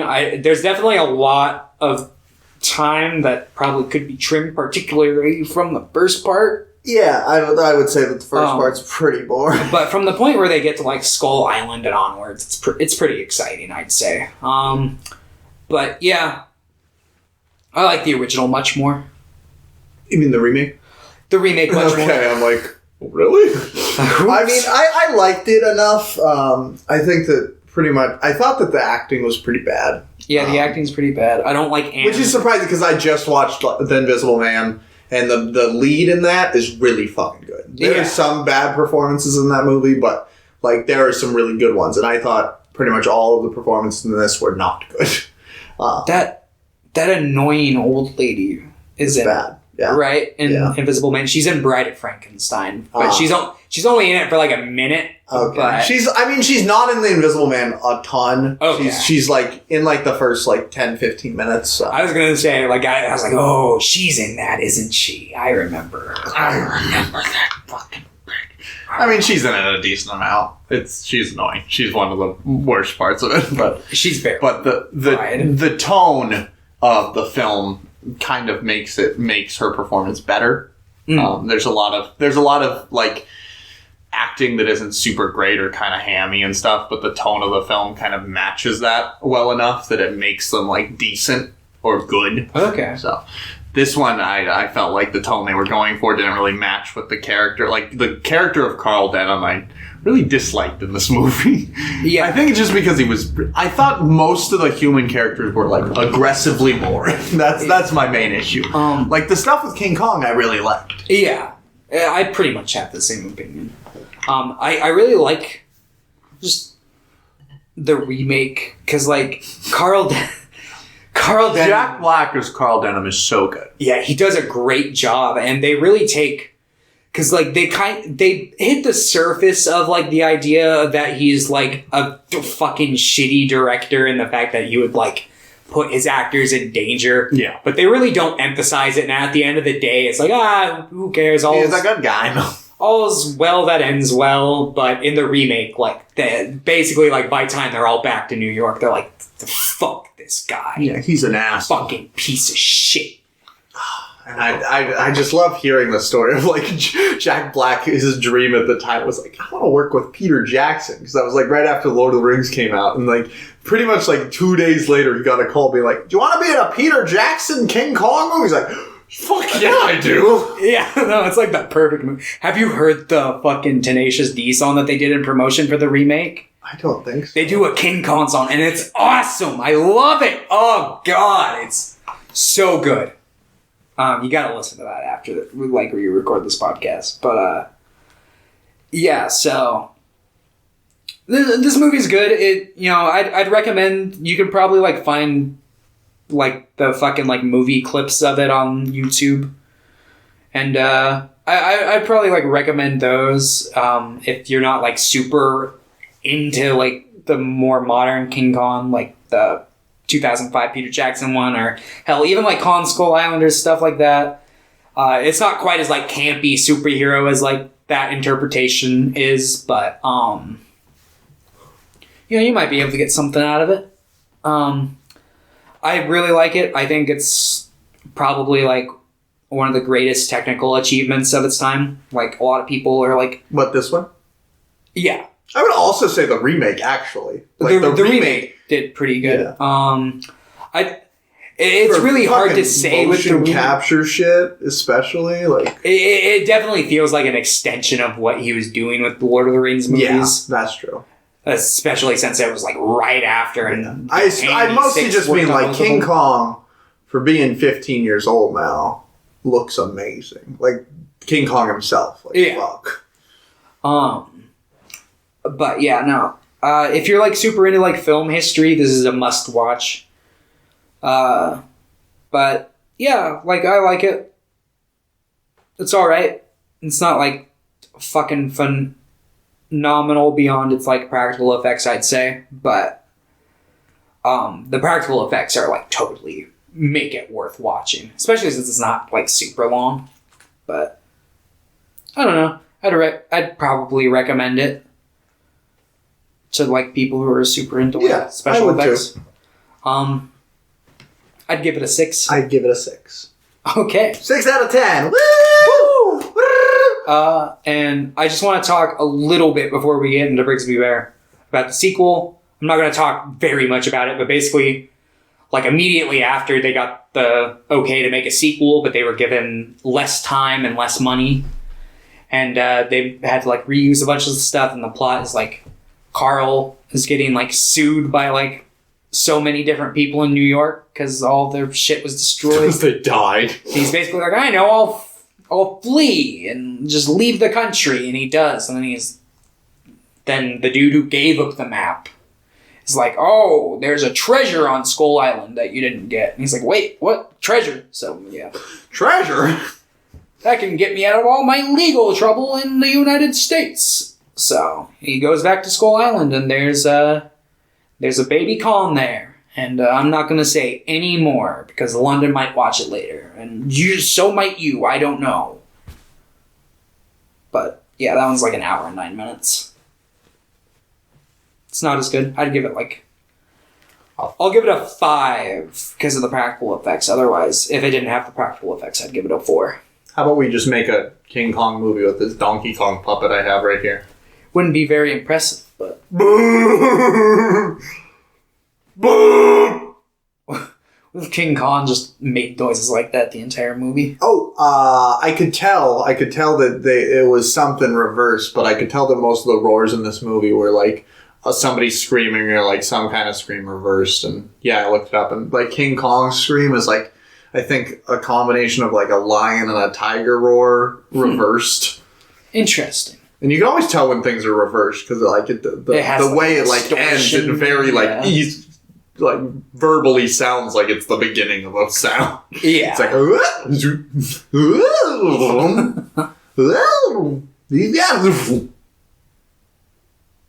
Brigsby Bear. Brigsby Bear. All right.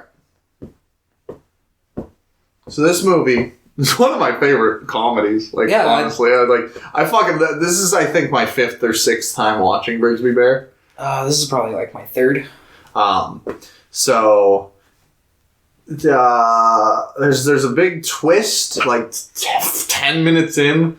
Yeah. Like, you know. I'm glad because the first time I watched this movie, I didn't go into it like blind, but I didn't realize because the plot synopsis I had read of it was a main character makes movie based off his childhood show that was never finished. Yeah, that was the same with me. And then I started watching, I'm like, what the fuck? Yeah, I wasn't expecting it to be what it was, but that whole angle to it really is what makes the movie for me. Because there's a lot of this movie that, like, I kind of realized on this time, I'm like, oh, wow. Like, this kind of stuff typically rolls my eyes, and I kind of do a little bit here. But, just, like, the whole, like, angle that they, like, add to it makes it, like, pretty unique. Yeah. But, yeah, so... So, this movie opens up with Kyle Mooney, his character, James. He's watching a show that he's been watching since he was a kid called Brigsby Bear with this giant guy in a bear suit with like a big animatronic bear head. Mm-hmm. And it like teaches him Care Bears with Power Rangers. Pretty much. Like every fantasy. Like everything you would see on like PBS Kids kind of combined into one. Yeah. And it's teaching them life lessons. This one is about a crazy math equation. Yeah. But it's this weird thing where this bear is hanging out with these two ladies. They're all like chained to the wall, and they're like, "Sun Snatcher!" And like the main villain of the show is this giant sun with or I guess he's a moon, right?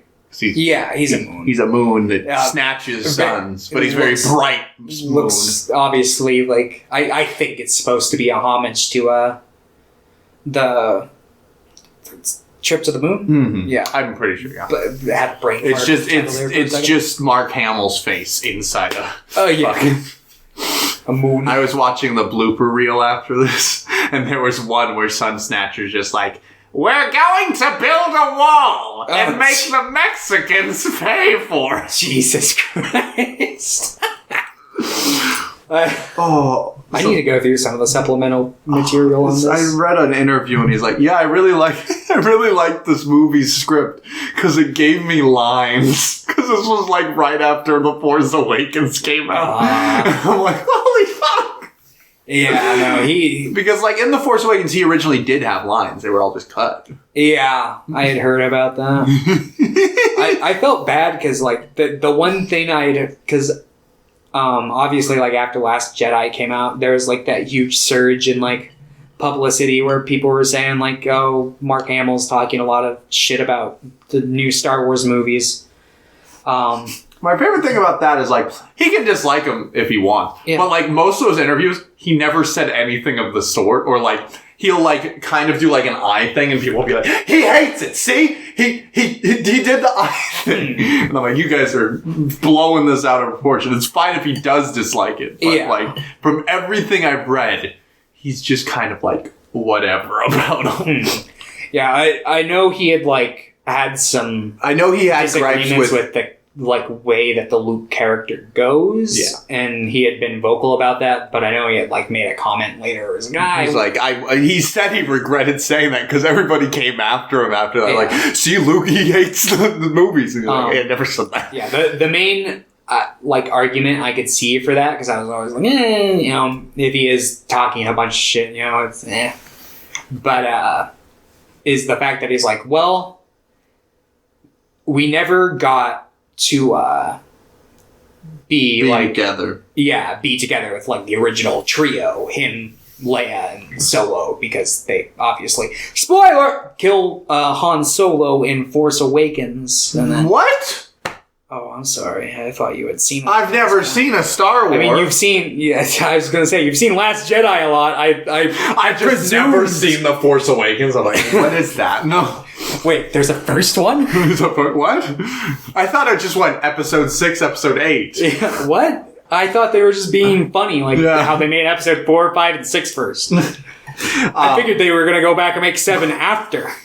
So, yeah, he's watching this show. It zooms out after, like, the episode finishes, and it's, like, his room is just covered with merchandise posters and, like, hundreds of VHS tapes of Brigsby Bear. Yes. And then it introduces his family, his mother and father, Ted and April. Ted being played by Mark Hamill. April, I don't know the actress's name, but she is so good. She's in Twin Peaks: The Return, and she's in a lot of stuff. What? She plays in like Jane Addams. She's in Eternal Sunshine as well. Yeah, no, she's in like because she's David Cross's wife in that movie. She's in the remake of Poltergeist. Oh yeah, I heard that movie sucks. I saw it once in theaters. We should watch it. It was a bland remake that did nothing. What? But it's produced by Sam Raimi. And it has Sam Rockwell. You ever see Sam Raimi produced Run? Sorry, yeah, Sam I know, but I learned that lesson the hard way. Like, I can't think of anything Sam Raimi produced. I thought Don't Breathe was all right, but I saw that once. I know a lot of people like Don't Breathe, but it was just not for me. I did not enjoy that one. Yeah, I'm looking at his credit. I can't. Nope, none of them. Actually, I've heard 30 Days of Night is good. The 30 Days of Night I remember being pretty good. I haven't seen it since I was really young, but I remember that being pretty good. So it's revealed pretty early on that they're living in a post-apocalyptic world. Yes. Where like Ted, Mark Hamill, like leaves every day for work, but he has to like put on a gas mask. They have an airlock and shit. If they ever really want to go outside, they don't really go outside. They have their own little like dock area. They have their own little balcony with like a dome over it. Mm-hmm. And they're all just living in seclusion.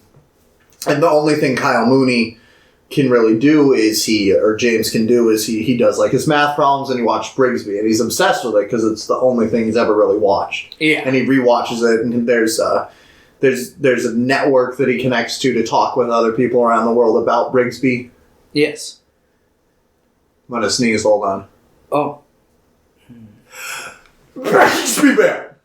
Okay. Wow. So he's doing that. His parents and him are all very awkward. They like shake hands after dinner. And they're like, And he goes to bed, and he's super obsessed with Brigsby to the point where like the main there's this set of twins on the show, and he has a poster of one of them. And he like jerks off to her. Yeah. And then one night he has this big conversation with his dad, being like, "There's other people out there, you know." And you see like outside in their little like terrarium that there's like these weird little animatronic animals. And you're like, that's kind of weird. Yeah. And then the next night, Kyle Mooney sneaks out of the house because he knows the password for the airlock after living there for like 25 years, obviously. And he goes on the roof, and that's apparently he just like sits up there quite a bit. And suddenly he sees in the distance like red and blue flashing lights, and he's like, "What the fuck?" And as they get closer, he's like starts to freak out, so he like runs into the airlock and he starts screaming. He's like, "Dad, Mom, someone's coming!" Yeah. And suddenly, like, police burst through the door, and everyone's screaming, and April is, like, just screaming, "I love you," while Ted is like, "I'm sorry!" And that interaction right there really solidifies, like, their two characters in the movie. Because even though April, it doesn't show up for the rest of the movie, just her saying that while Ted is like, "I'm sorry," really, like, shows, like, what type of, like, characters they were. Yeah. Because we get a little bit of insight into, like, the dynamic there later. Yeah. So then we cut... They take Kyle Mooney out, they put him in a police car. And from there, it's pretty much explained that... Hey, you ever seen the movie Raising Arizona, kid? No, I've only seen Brigsby Bear. Yeah. That's not an actual line, I'm just making that up. But so they show up at the police station, and Kyle Mooney's buried. He's like, "What the fuck? I can breathe outside?" Because he had always been told, like, he couldn't breathe outside. He would get Skinzer disease. Yeah. And they would, like, eat away his flesh. But Greg Kinnear shows up. I fucking love Greg Kinnear. He does a great job. So Greg Kinnear plays this lieutenant, Detective Vogel. Yeah. So Detective Vogel shows up. He has a Coca-Cola. He's like, "Listen, I gotta talk to you." And they start talking. They're like, "Have Ted and April ever touched you?" And Kyle Mooney's just like, "Yeah." And he's like, "They do this." And he like shakes his hand. He's like, "Good job on your studies, James." "Great job doing your studies, James. We love you." And then he says, "It happens a lot."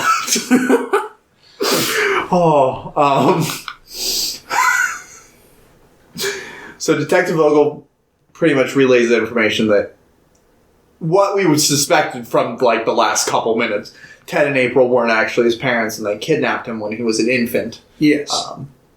And they finally found him because actually it's not revealed yet. They don't reveal how they found him yet, but they found him, and his real family is outside. Yeah. So he goes outside, and his real family's there, and they're like, "We missed you," even though like they haven't seen him since he was probably like a month old or something. Like literally, like he was an infant. But yes, they were like they've been searching for him for 25 years. And he goes outside and he starts being exposed to things like there's a big news channel there. He like doesn't understand how microphones work. So first he just starts talking, and they try to put the mic up to his mouth. So then he's like way too close. He's like, "The world is very big, bigger than I expected." Really, really very big. Then they go home.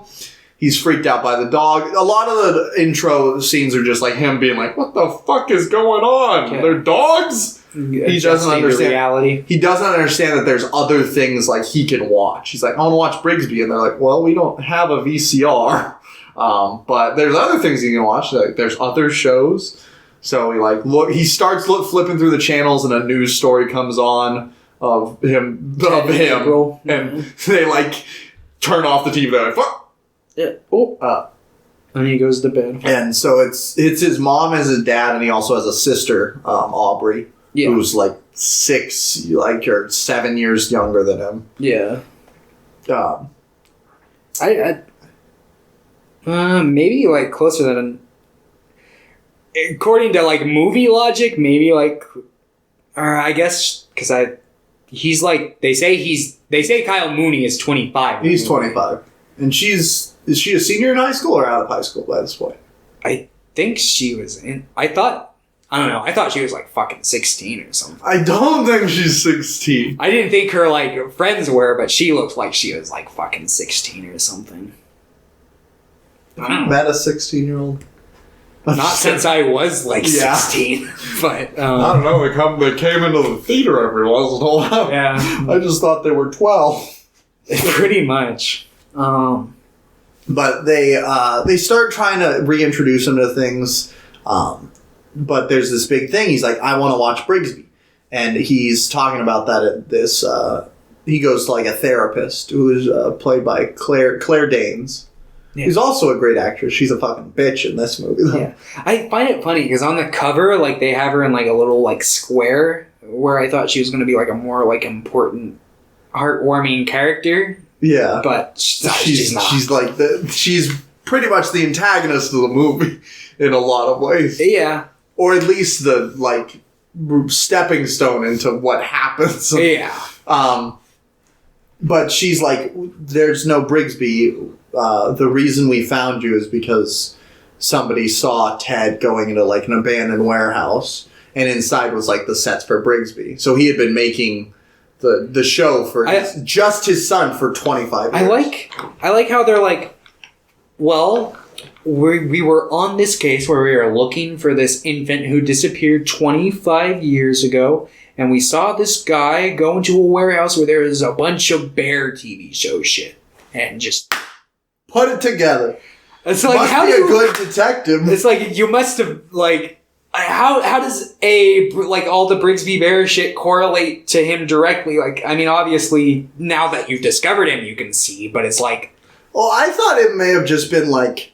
The fact that they might have known it was them at the very beginning, and they've just been in hiding, because he pretty much, like, they live in solitude, so... Yeah, I guess that would make sense. I just figured that, like, it seemed like at least he had... I guess his other job would be making Brigsby, I guess, but it's like, where does he get the money from? Well, it's revealed that he's like, they were very rich. Yeah, because they were like scientists, weren't they? Well, no, he was, I can't remember what the mom did, but he was a scientist, but he also made, like, a stuffed toy that was, like, the best-selling toy. Oh, okay. I think it was called, like, Tony something, or, like, it was a tiger. I was going to say Tony the Tiger. I'm like, that's not correct. Huh. But yeah, he got really rich off of that. Huh. They say it on the news story. Teddy like, Ruxpin or whatever. Ted and April Mitchum, I think, were arrested. Ted, best known for Oh. That's like he got like a pretty big fortune from that. Huh. Okay. But yeah, so I don't know. I don't quite because.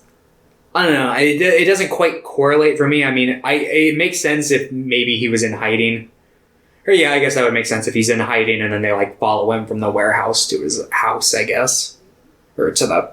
And you could always also argue that that's not like the whole story, but they don't want to really reveal. There's a lot of like... I want to say that there's kind of some sinister undertones in a lot of the dialogue when it's surrounding Ted and April. That they just kind of, like, say and then, like, just go over. Like, it's revealed that, he's like, what about the other people that have seen Brigsby? And they're like, there's nobody else. And, yeah, the whole, like, online community the online community was them. And he reveals later that he had, like, virtual sex with people before. Yeah. So it's like, holy fuck. It definitely crosses into that weird category. It's like, so like, there's this weird thing where it's the whole movie's about this like pretty much a trauma victim and how he's dealing with it and how he never really sees it as trauma, where it very clearly is, like how his parents like tricked, like his fake parents like tricked him for 25 years, and like his mom especially, it's pretty much like revealed that she was kind of behind it, like she stole the baby in the first place, you know. So there's a lot of, like, especially on rewatches, there's a lot of dialogue. It's like, what the fuck? Yeah. And the whole movie, I think I like the movie so much because it is just about, like, this guy getting over his trauma and, like, channeling all that into, like, creativity. Because he had just seen, so in this scene, he's talking about Brigsby, and he's like, I want to see it. And he's like, well, what do you mean there's not going to be any more Brigsby? But he talks about a movie he just saw, Hockey High, I think, with his dad. Yeah, and he's like, well, who made that movie? Yeah, Tim Heidecker. Yeah. And one of the guys from The Lonely Island directed that segment. And he's like, well, can he make Brigsby? And he's like, no, but anyone can. He's like, okay, I'm going to make Brigsby. And he goes home and he's like, starts researching. He opens the computer. He's like, how to make a movie show. I want to make one. Yeah. Every time he Googles something, I laugh audibly. Yeah. Because he always like old phrases it like an old lady. All right, I'm going to get some milk. Okay. You want to keep talking? Yeah. So he decides, he's like, yeah, I'm going to make this movie. So he goes back to the detective because he's like, well, I kind of need the Brigsby stuff from this guy. So he goes and asks him. And the detective is obviously like, look, I wish I could, but I can't. It's, police property now. It's part of evidence. And he's like, all right, whatever. So then he badly stalks him a little bit. He's like hiding behind a very thin tree. There's like a scene where he's like reading a magazine and just has it like out in front of his face. And it's like, oh! Tries to cover, but it's just like it's so fucking obvious. But yeah, so he's like, James, come out, come on, come take a seat. And he's like, then he basically like he's like gets on his level. He's like, look, I sympathize with you. I used to be an actor. And he like does. He does a little Prospero, little dialogue. And Kyle's like, "That was the greatest thing I've ever." He's like, well, thanks. So he's like, why'd you give up on your dream? Pretty much. Yeah, and then he kind of wonders, why did I? So and he's like, I'm sorry you never got to fulfill your dreams. Yeah. So this leads to the detective playing with some of the props and evidence storage, and one of the other like cops kind of like comes by and it's like, what are you doing? And the dude's like, oh, nothing. And just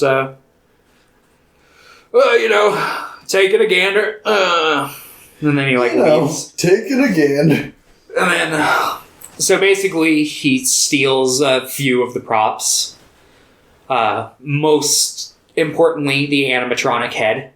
Which that would be like the one thing I wouldn't want to steal. I'd be like, this is like the most noticeable thing. But he does, and he's basically letting James borrow it while he makes his movie. He's like, well, yeah. So, because he like just drops it off, and obviously James's parents aren't very happy about this whole time while he's like infatuated with making this movie. They're trying to get him... just kind of get to know him and get him comfortable and, They're trying to get him to move on. Yeah. And he won't. Yeah, and they don't quite understand that he needs to, like, get this sense of closure. But, so they're like, yeah, okay, that was kind of fucked up that you brought all this shit over. He's like, fuck, sorry, my bad. It's just, I wanted to help him make his movie, and they didn't even realize he was making a movie. And they're like, what? A movie? He's like, yeah? I'm just gonna drop the rest of the stuff off and go. So, while all of this is going on, he's like up in his room excited. He's got the Brigsby Bear head. He's like, yeah. And then his sister walks in. Oh, we didn't talk about the party scene, did we? I thought this leads to the party scene. No, because he talks about having the party scene, or he talks about the party, and then okay. This is he gets the call. Yeah, okay. So I guess backtrack before this, he goes to a party with. His sister invites him out to like a football game. Yeah. But when they leave, she's like, listen, I'm going to a party. Yeah, Mom made me invite you, so come on, just don't embarrass me. Yeah, and they go to this party that this guy Spencer is throwing. Yeah. Who is the coolest and most kindest person I've ever seen. I knew the first time I watched this movie, I knew I was going to like him because he was wearing a Star Trek shirt. And I was like, yes! He kind of reminds me of you. Does he? Yeah. He doesn't remind me. Especially like the posters he's got, his interests. It's just all like, he does animation. It's kind of like you. Huh. Well, I mean. Except you're more whiter. And I'm more cynical. You're more cynical. If you were a little nicer, you'd be So this guy Spencer's throwing this party, and Kyle's James is super fucking awkward. And he's like, my parents told me as a kid, but I still think they're pretty cool. Yeah. And he's like, oh, dope, man. Very cool. And he's like, he's like, I do want one of those. He goes outside and he yells at some guys, nice shirts! Yeah, he's like trying to have a conversation with somebody, but he's like a little too far away. And he's like, I really like your clothes. And then people just look at him. Spencer comes out. He's like, "Hey, what's up, man?" He's like, I was talking to those guys, and they're like, "Oh, I don't even know those guys, but they look like dicks." He's like, "Yeah." He's like, "Well, I said I like their clothes, but maybe I like mine a little more." He's like, "Yeah, man."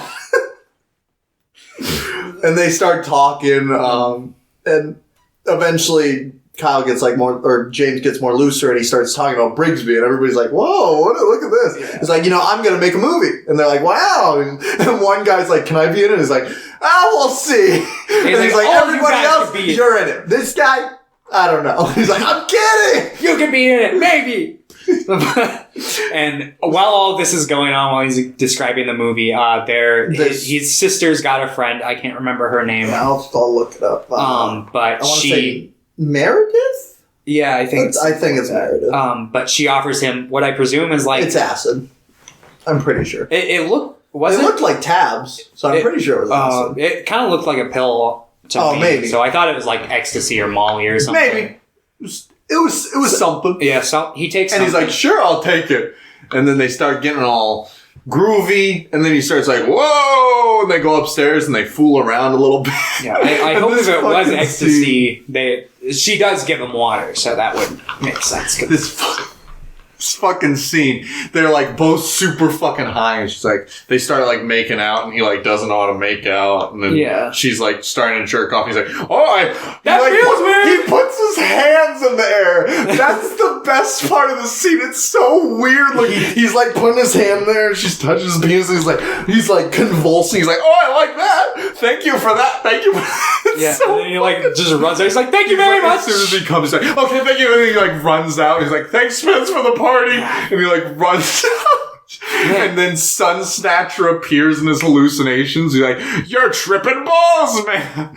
And then he passes out. Yeah, and then he wakes up in Spencer's room and he's like, don't worry, man. It's all sorted out. And then, basically everything we said from that point happened. And then the scene where he's like, with the Brigsby Bear hat in his room, and then so he talks to Spencer in the morning. He's like, he talks about Brigsby Bear because he had lent him some tapes. Yeah, and they decide they're gonna like start making this movie. Yeah, Spencer's like, I can make you. He's like, look, only Brigsby's in that shot, right? We can shoot that right now. This scene's so nice because he's like talking about this, and then Kyle Mooney's just like, you're my friend, and the fucking delivery on that line is so like wholesome.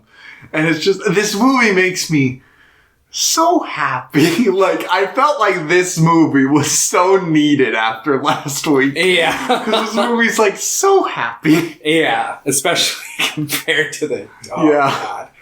Oh, God. Like, last week, I'm like, I'm going to have a heart attack from my depression. Yeah, the Lee Chain Dawn movies were so they were really great. They were all very good, but they were all very sad. Yeah. No, beyond sad. They were just fucking destructive in their sad. Oh, man. But, yeah, so they start making the movie. They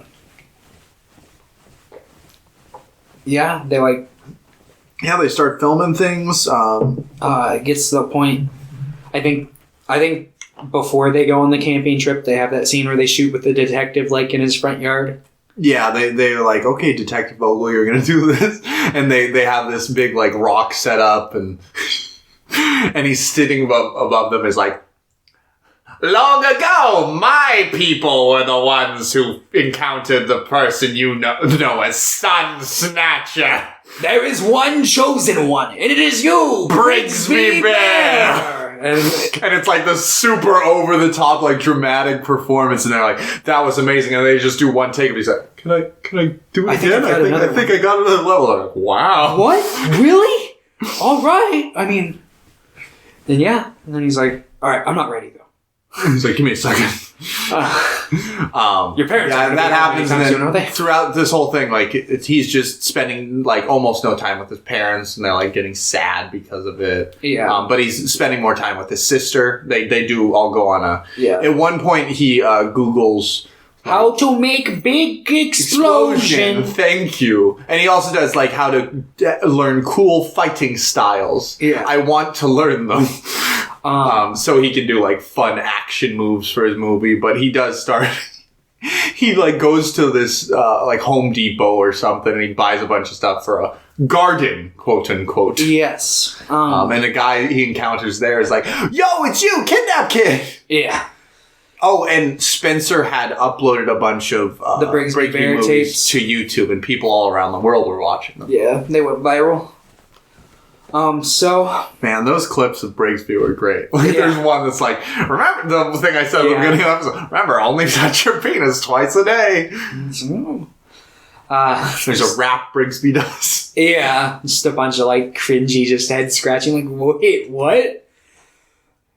Some of the shit, like, it's funny in like a passing by way, but then when you think it's like, oh, this kid was like raised. Yeah, that's what I'm saying about like a lot of this sinister stuff is like these things, like it's very blatant like, propaganda this kid for 25 years.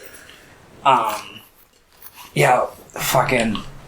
But yeah, so he invites James invites his sister and Meredith onto this camping trip. And they're like, yeah, it's going to be lit. And the guy in the hat that I don't remember his name. The one that's like... my name?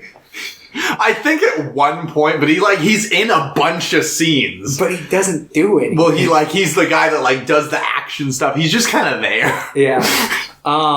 So... Yeah, basically, there's like some bonding, like his sister like picks up the eyeball piece that fell off. Yeah, they start filming. It's like, oh god, how can Brigsby go in transport interdimensionally if he's missing an eye and can't see? Yeah, they chill by the campfire and play the Beatlers, which is his obvious off-brand Beatles that he was listening to when he was a kid. And then, yeah, it starts hitting towards... Oh, yeah, there's like a scene where he like talks to Meredith and he's like, look, I really liked what we did, but I don't want to marry you. And she's like, no, totally. Like, that wasn't part of the agenda at all. He's like, oh, great. Because I was like, do I have to marry this girl? He's like, but if you ever want to do stuff again... She's like, no, never. Not a chance. Because, like, they were both very high. Yeah. Like, and don't think she would have done that. Like if she was not hot. I fucking hope not.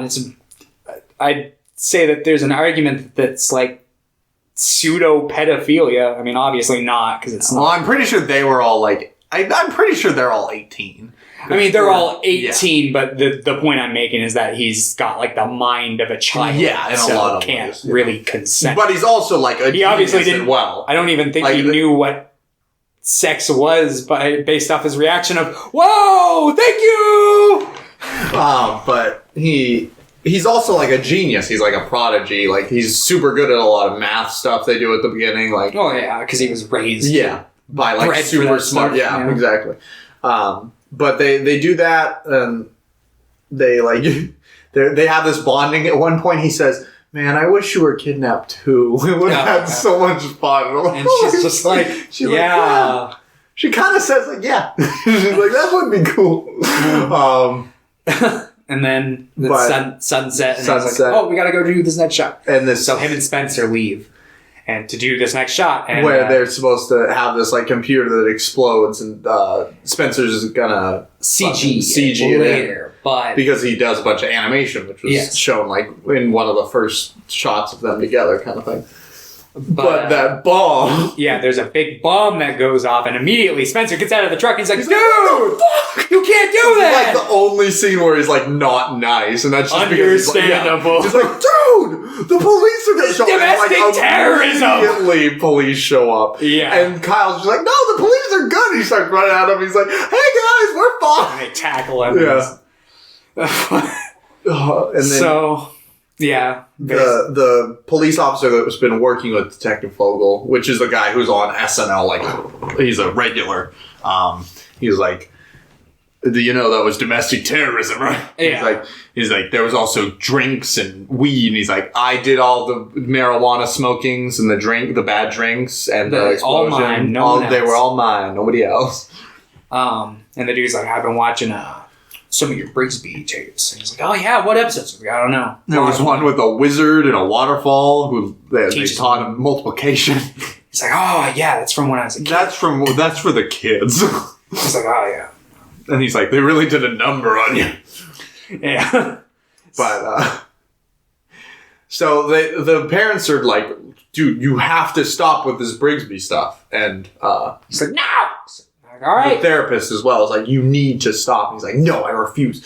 And instead he like searches up and he just finds the girl who had played, one of the Smile sisters, the twins in Brigsby Bear, and he like steals his dad's car and he like drives out in the middle of the desert where she works. Mm-hmm. And they have like they meet and he's like, yeah. And she's like feels super bad about everything. She's like, if I had known, I never would have done it. I just thought it was for like Canadian public access because that's what I was told. He was like, no, you were the only things that made like my life worth living. Yeah. And then he's like the police show back up. He's like, I'm an outlaw. I've been an outlaw ever since I came into this world. And he's like, by the way, I love you. And I've been in love with you since I was a kid. And then he leaves. And he's like, please don't tackle. Yeah, don't tackle me this time, please. So because of this, they put him in a mental institution. Yes, where he meets Andy Samberg. He meets Andy Samberg. Who gives him... this guy named Eric, who's like, just like, I'm Eric. And he's always wearing like these glasses and walks around with like a little overcoat. Yeah. They try to play it. It almost seems like he's like blind at first, but then he's obviously not. Yeah, he's like pretending to be. Yeah. Like there are people be doing like yoga stretches and he'll walk by and then he'll just start doing the same stretch. And it's like, very funny. You've got eyesight. But so it just shows a couple of scenes, a couple of minutes of him like in here. Gives them some like ice cream and some like weapons. Yeah. And he's like, how are you going to break out of here? He's like, well, it's pretty complicated. And then a smash cut. Yeah. Throwing a TV through the window and jumping out. And he just runs home. Yeah. And meanwhile, there had been a couple of scenes of like his sister showing like the family, the footage. Scenes footage. Yeah. And them having fun. Yeah. Him like, be like, I love making a movie. All you gotta do is get a camera, grab a friend, and grab some friends, and just start going. I love my friends and I love life. And they're like all sad. They're like, oh shit, we're piece of shit parents that had no idea what our son's interests were. Yeah. And they... Because we decided to try and communicate with him through a therapist instead of directly with ourselves. And that would have been okay if, they couldn't communicate directly in the first place, but they just went straight to the therapist. But... speaking of the therapist, there was a scene in the mental hospital where she brought up that Ted and April had been found guilty and they were going to prison for like the rest of their lives. Oh, yes. Which is just a little important for the ending of the movie. Yes. So they've been making this movie and Kyle goes back home and he's going to run away. So he's just grabbing some clothes. But then he hears something in the garage. He hears like a bunch of talking and he walks in and there's fucking his parents, his sister, Spencer, and Detective Vogel all like bringing a bunch of Brigsby stuff out of fucking moving truck. And they're like, James? He's like, hey guys, what is all this? And they're like, how did you get out? And he's like, what is all this? He just says it again. Yeah. They tell him, they're like, well, Detective O was like, they were going to throw everything out, so we saved it. And they're all like, we're sorry, we should have supported you, and we saw the stuff in it. The dad's like, I think it's really cool. Yeah, so he's like, well, we were planning on once you got out, we were going to help you finish your movie as a family. And they're like, how did you get out? He's like, I threw a fucking TV through a window. And then the detective's like, James, are you gonna cut me out of your movie? He's like, no. He's like, well, then I didn't hear anything. And they like just hang out until they get a call, and they drop him off, and eventually like he gets released. But it just cuts to pretty much the opening night of it cuts to a few months later at the prison. Yes. Where James visits Ted, his fake dad. Old dad. Fake dad. Whatever you want to call him. Kidnapped dad. Kid dad. And he's like, I need to ask you a question. And Ted starts talking about how like he feels sorry and he doesn't really even know why they did it. But just one day when she brought him home and he just felt like he was his son. And he's like, that's cool, but that's not actually why I'm here. And he pulls out a tape recorder and he's like, I can't get the Brigsby voice right. And so he's like, well, I am kind of interested to see what you did with my work. Yeah. So. And then they start recording. And then it cuts to like this big theater. And it's the title is the Brigsby Bear movie that I made with my friends or something like that. And James is throwing up his mom's spaghetti in the bathroom. Yeah, he's in the bathroom. He's like, I'm just going to hang out. Spencer tries to find What him. if they don't like it? Spencer's like, who gives a shit, man? You had fun making this. Yeah. All that matters is that you like it. Yeah, and we did it, man. He's like, I'm just going to hang out here.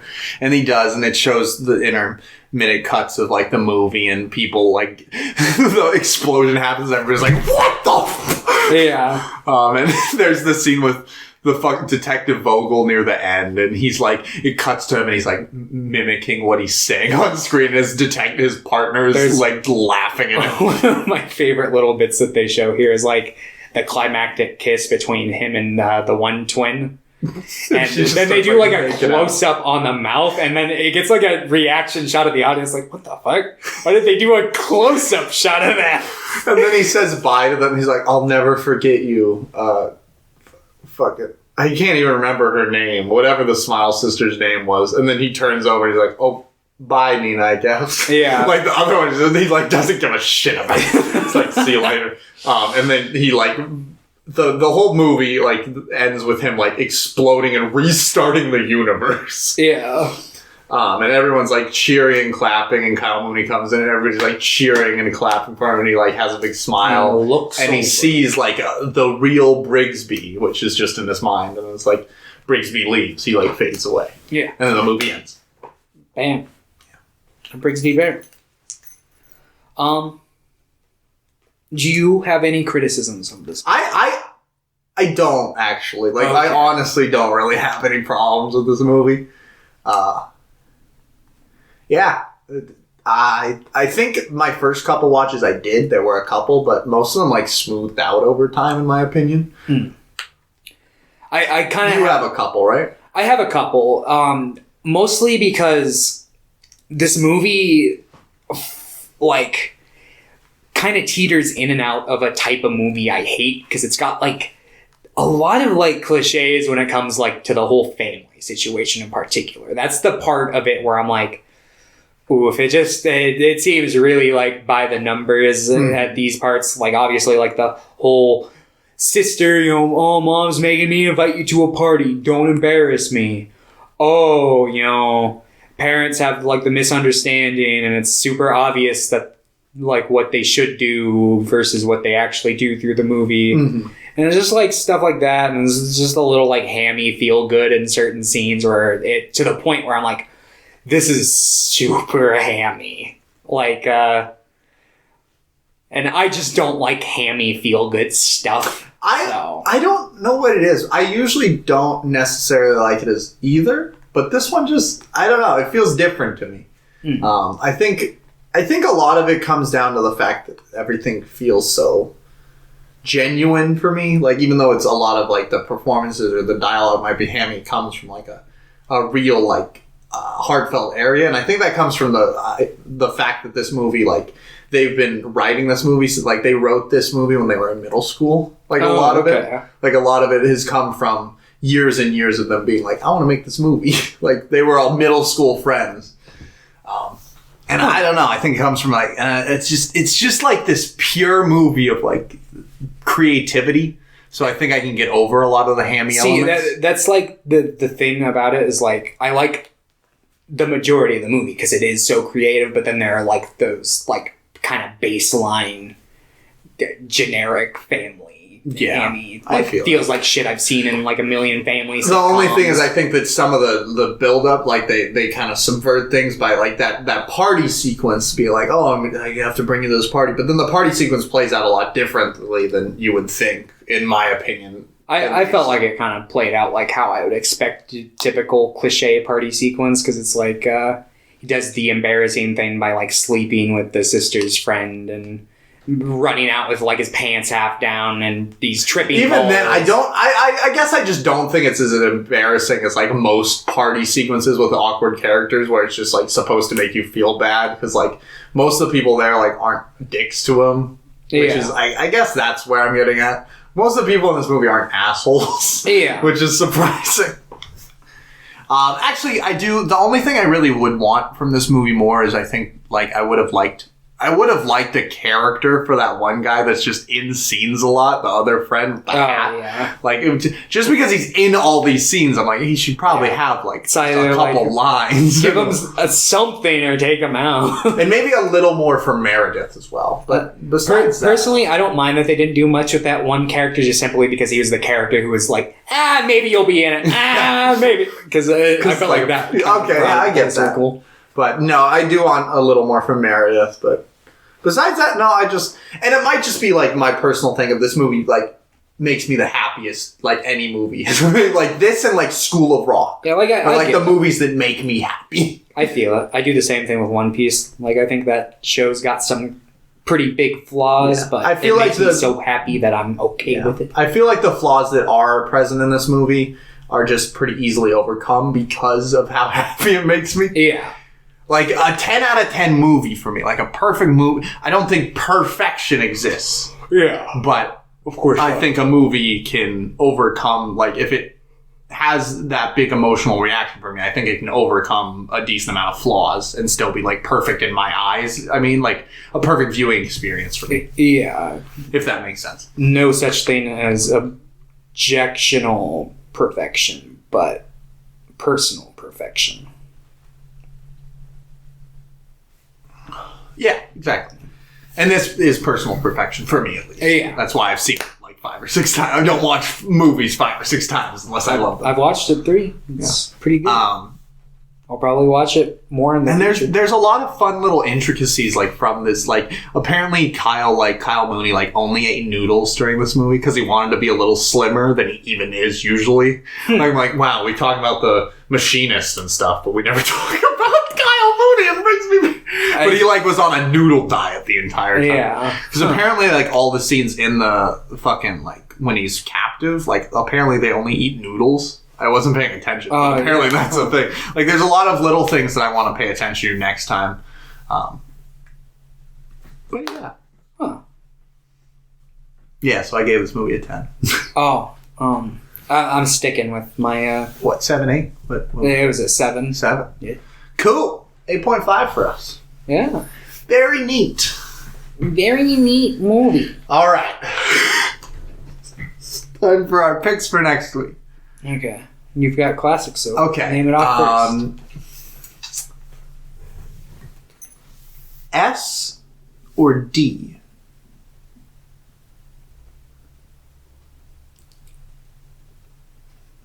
S. Oh, god damn it. Because I was like putting the T, I was like prepping, or the D, and then I saw like this look in your eyes like, don't do that. So D was going to be a movie by Dario Argento. It was gonna be another. What is the S? Solo or 120 Days of Sodom. Oh, that's the one that I talked about. Divisive. Okay, because I know a lot of people that love this movie, but then we have a couple friends. Like, we have a couple friends that hate this movie. I imagine I will probably feel the same way about this movie that I feel about every extreme movie like this. And I'll be somewhere in the middle where I'm like, yeah, it was alright. You like the Serbian film? Yeah, I thought it was, like, alright. Like, even an 8 out of 10. I would probably lower that now. I don't know, maybe you gotta rewatch it. It's pretty great. Maybe. I don't know. There are some extreme stuff that I really like. A Serbian film, and I think Martyrs is really good, and I think Antichrist is really good. And I think all of those I would put on more the extreme side. I'd say I like Antichrist more than any of the other ones, but I'd say if I had to like put them up, like if I was like, I think honestly, just based off like how I feel now, been a while since I've seen any of them. I put, what did I give Antichrist? Like a 9? I think we both gave it a 9. Yeah, so I want to say Antichrist would be a 9 for me. I would probably give Martyrs a 7, and I'd probably give Serbian Film a 6. Shut the fuck up. What? The movie's great. You thought it was great. I mean, that was like my flash initial, like right So after. you gotta rewatch it and you'll be You're right. This is a 10. Maybe. Or maybe. Yeah, so Solo, good luck finding it. It's not like available to stream, but I'm sure you can find it pretty I'm sure I'll be easily. able to find it. I know Criterion did do a release of it, but it's not on Criterion channel right now. And yours was, what is yours? I haven't said it yet. That's right. I'm like, whoa. Okay. You said something funny earlier today about it. You're like, yes. This is an interesting. It's an interesting choice because it's not a movie. It is a TV show. Oh. Is it long? No. Okay. In fact, I altogether it'll probably be shorter than an average movie. Because it's like 11-minute episodes. Dumbland. No. It's this TV show that came out on Adult Swim like last year, maybe 2 years ago. The puppet one?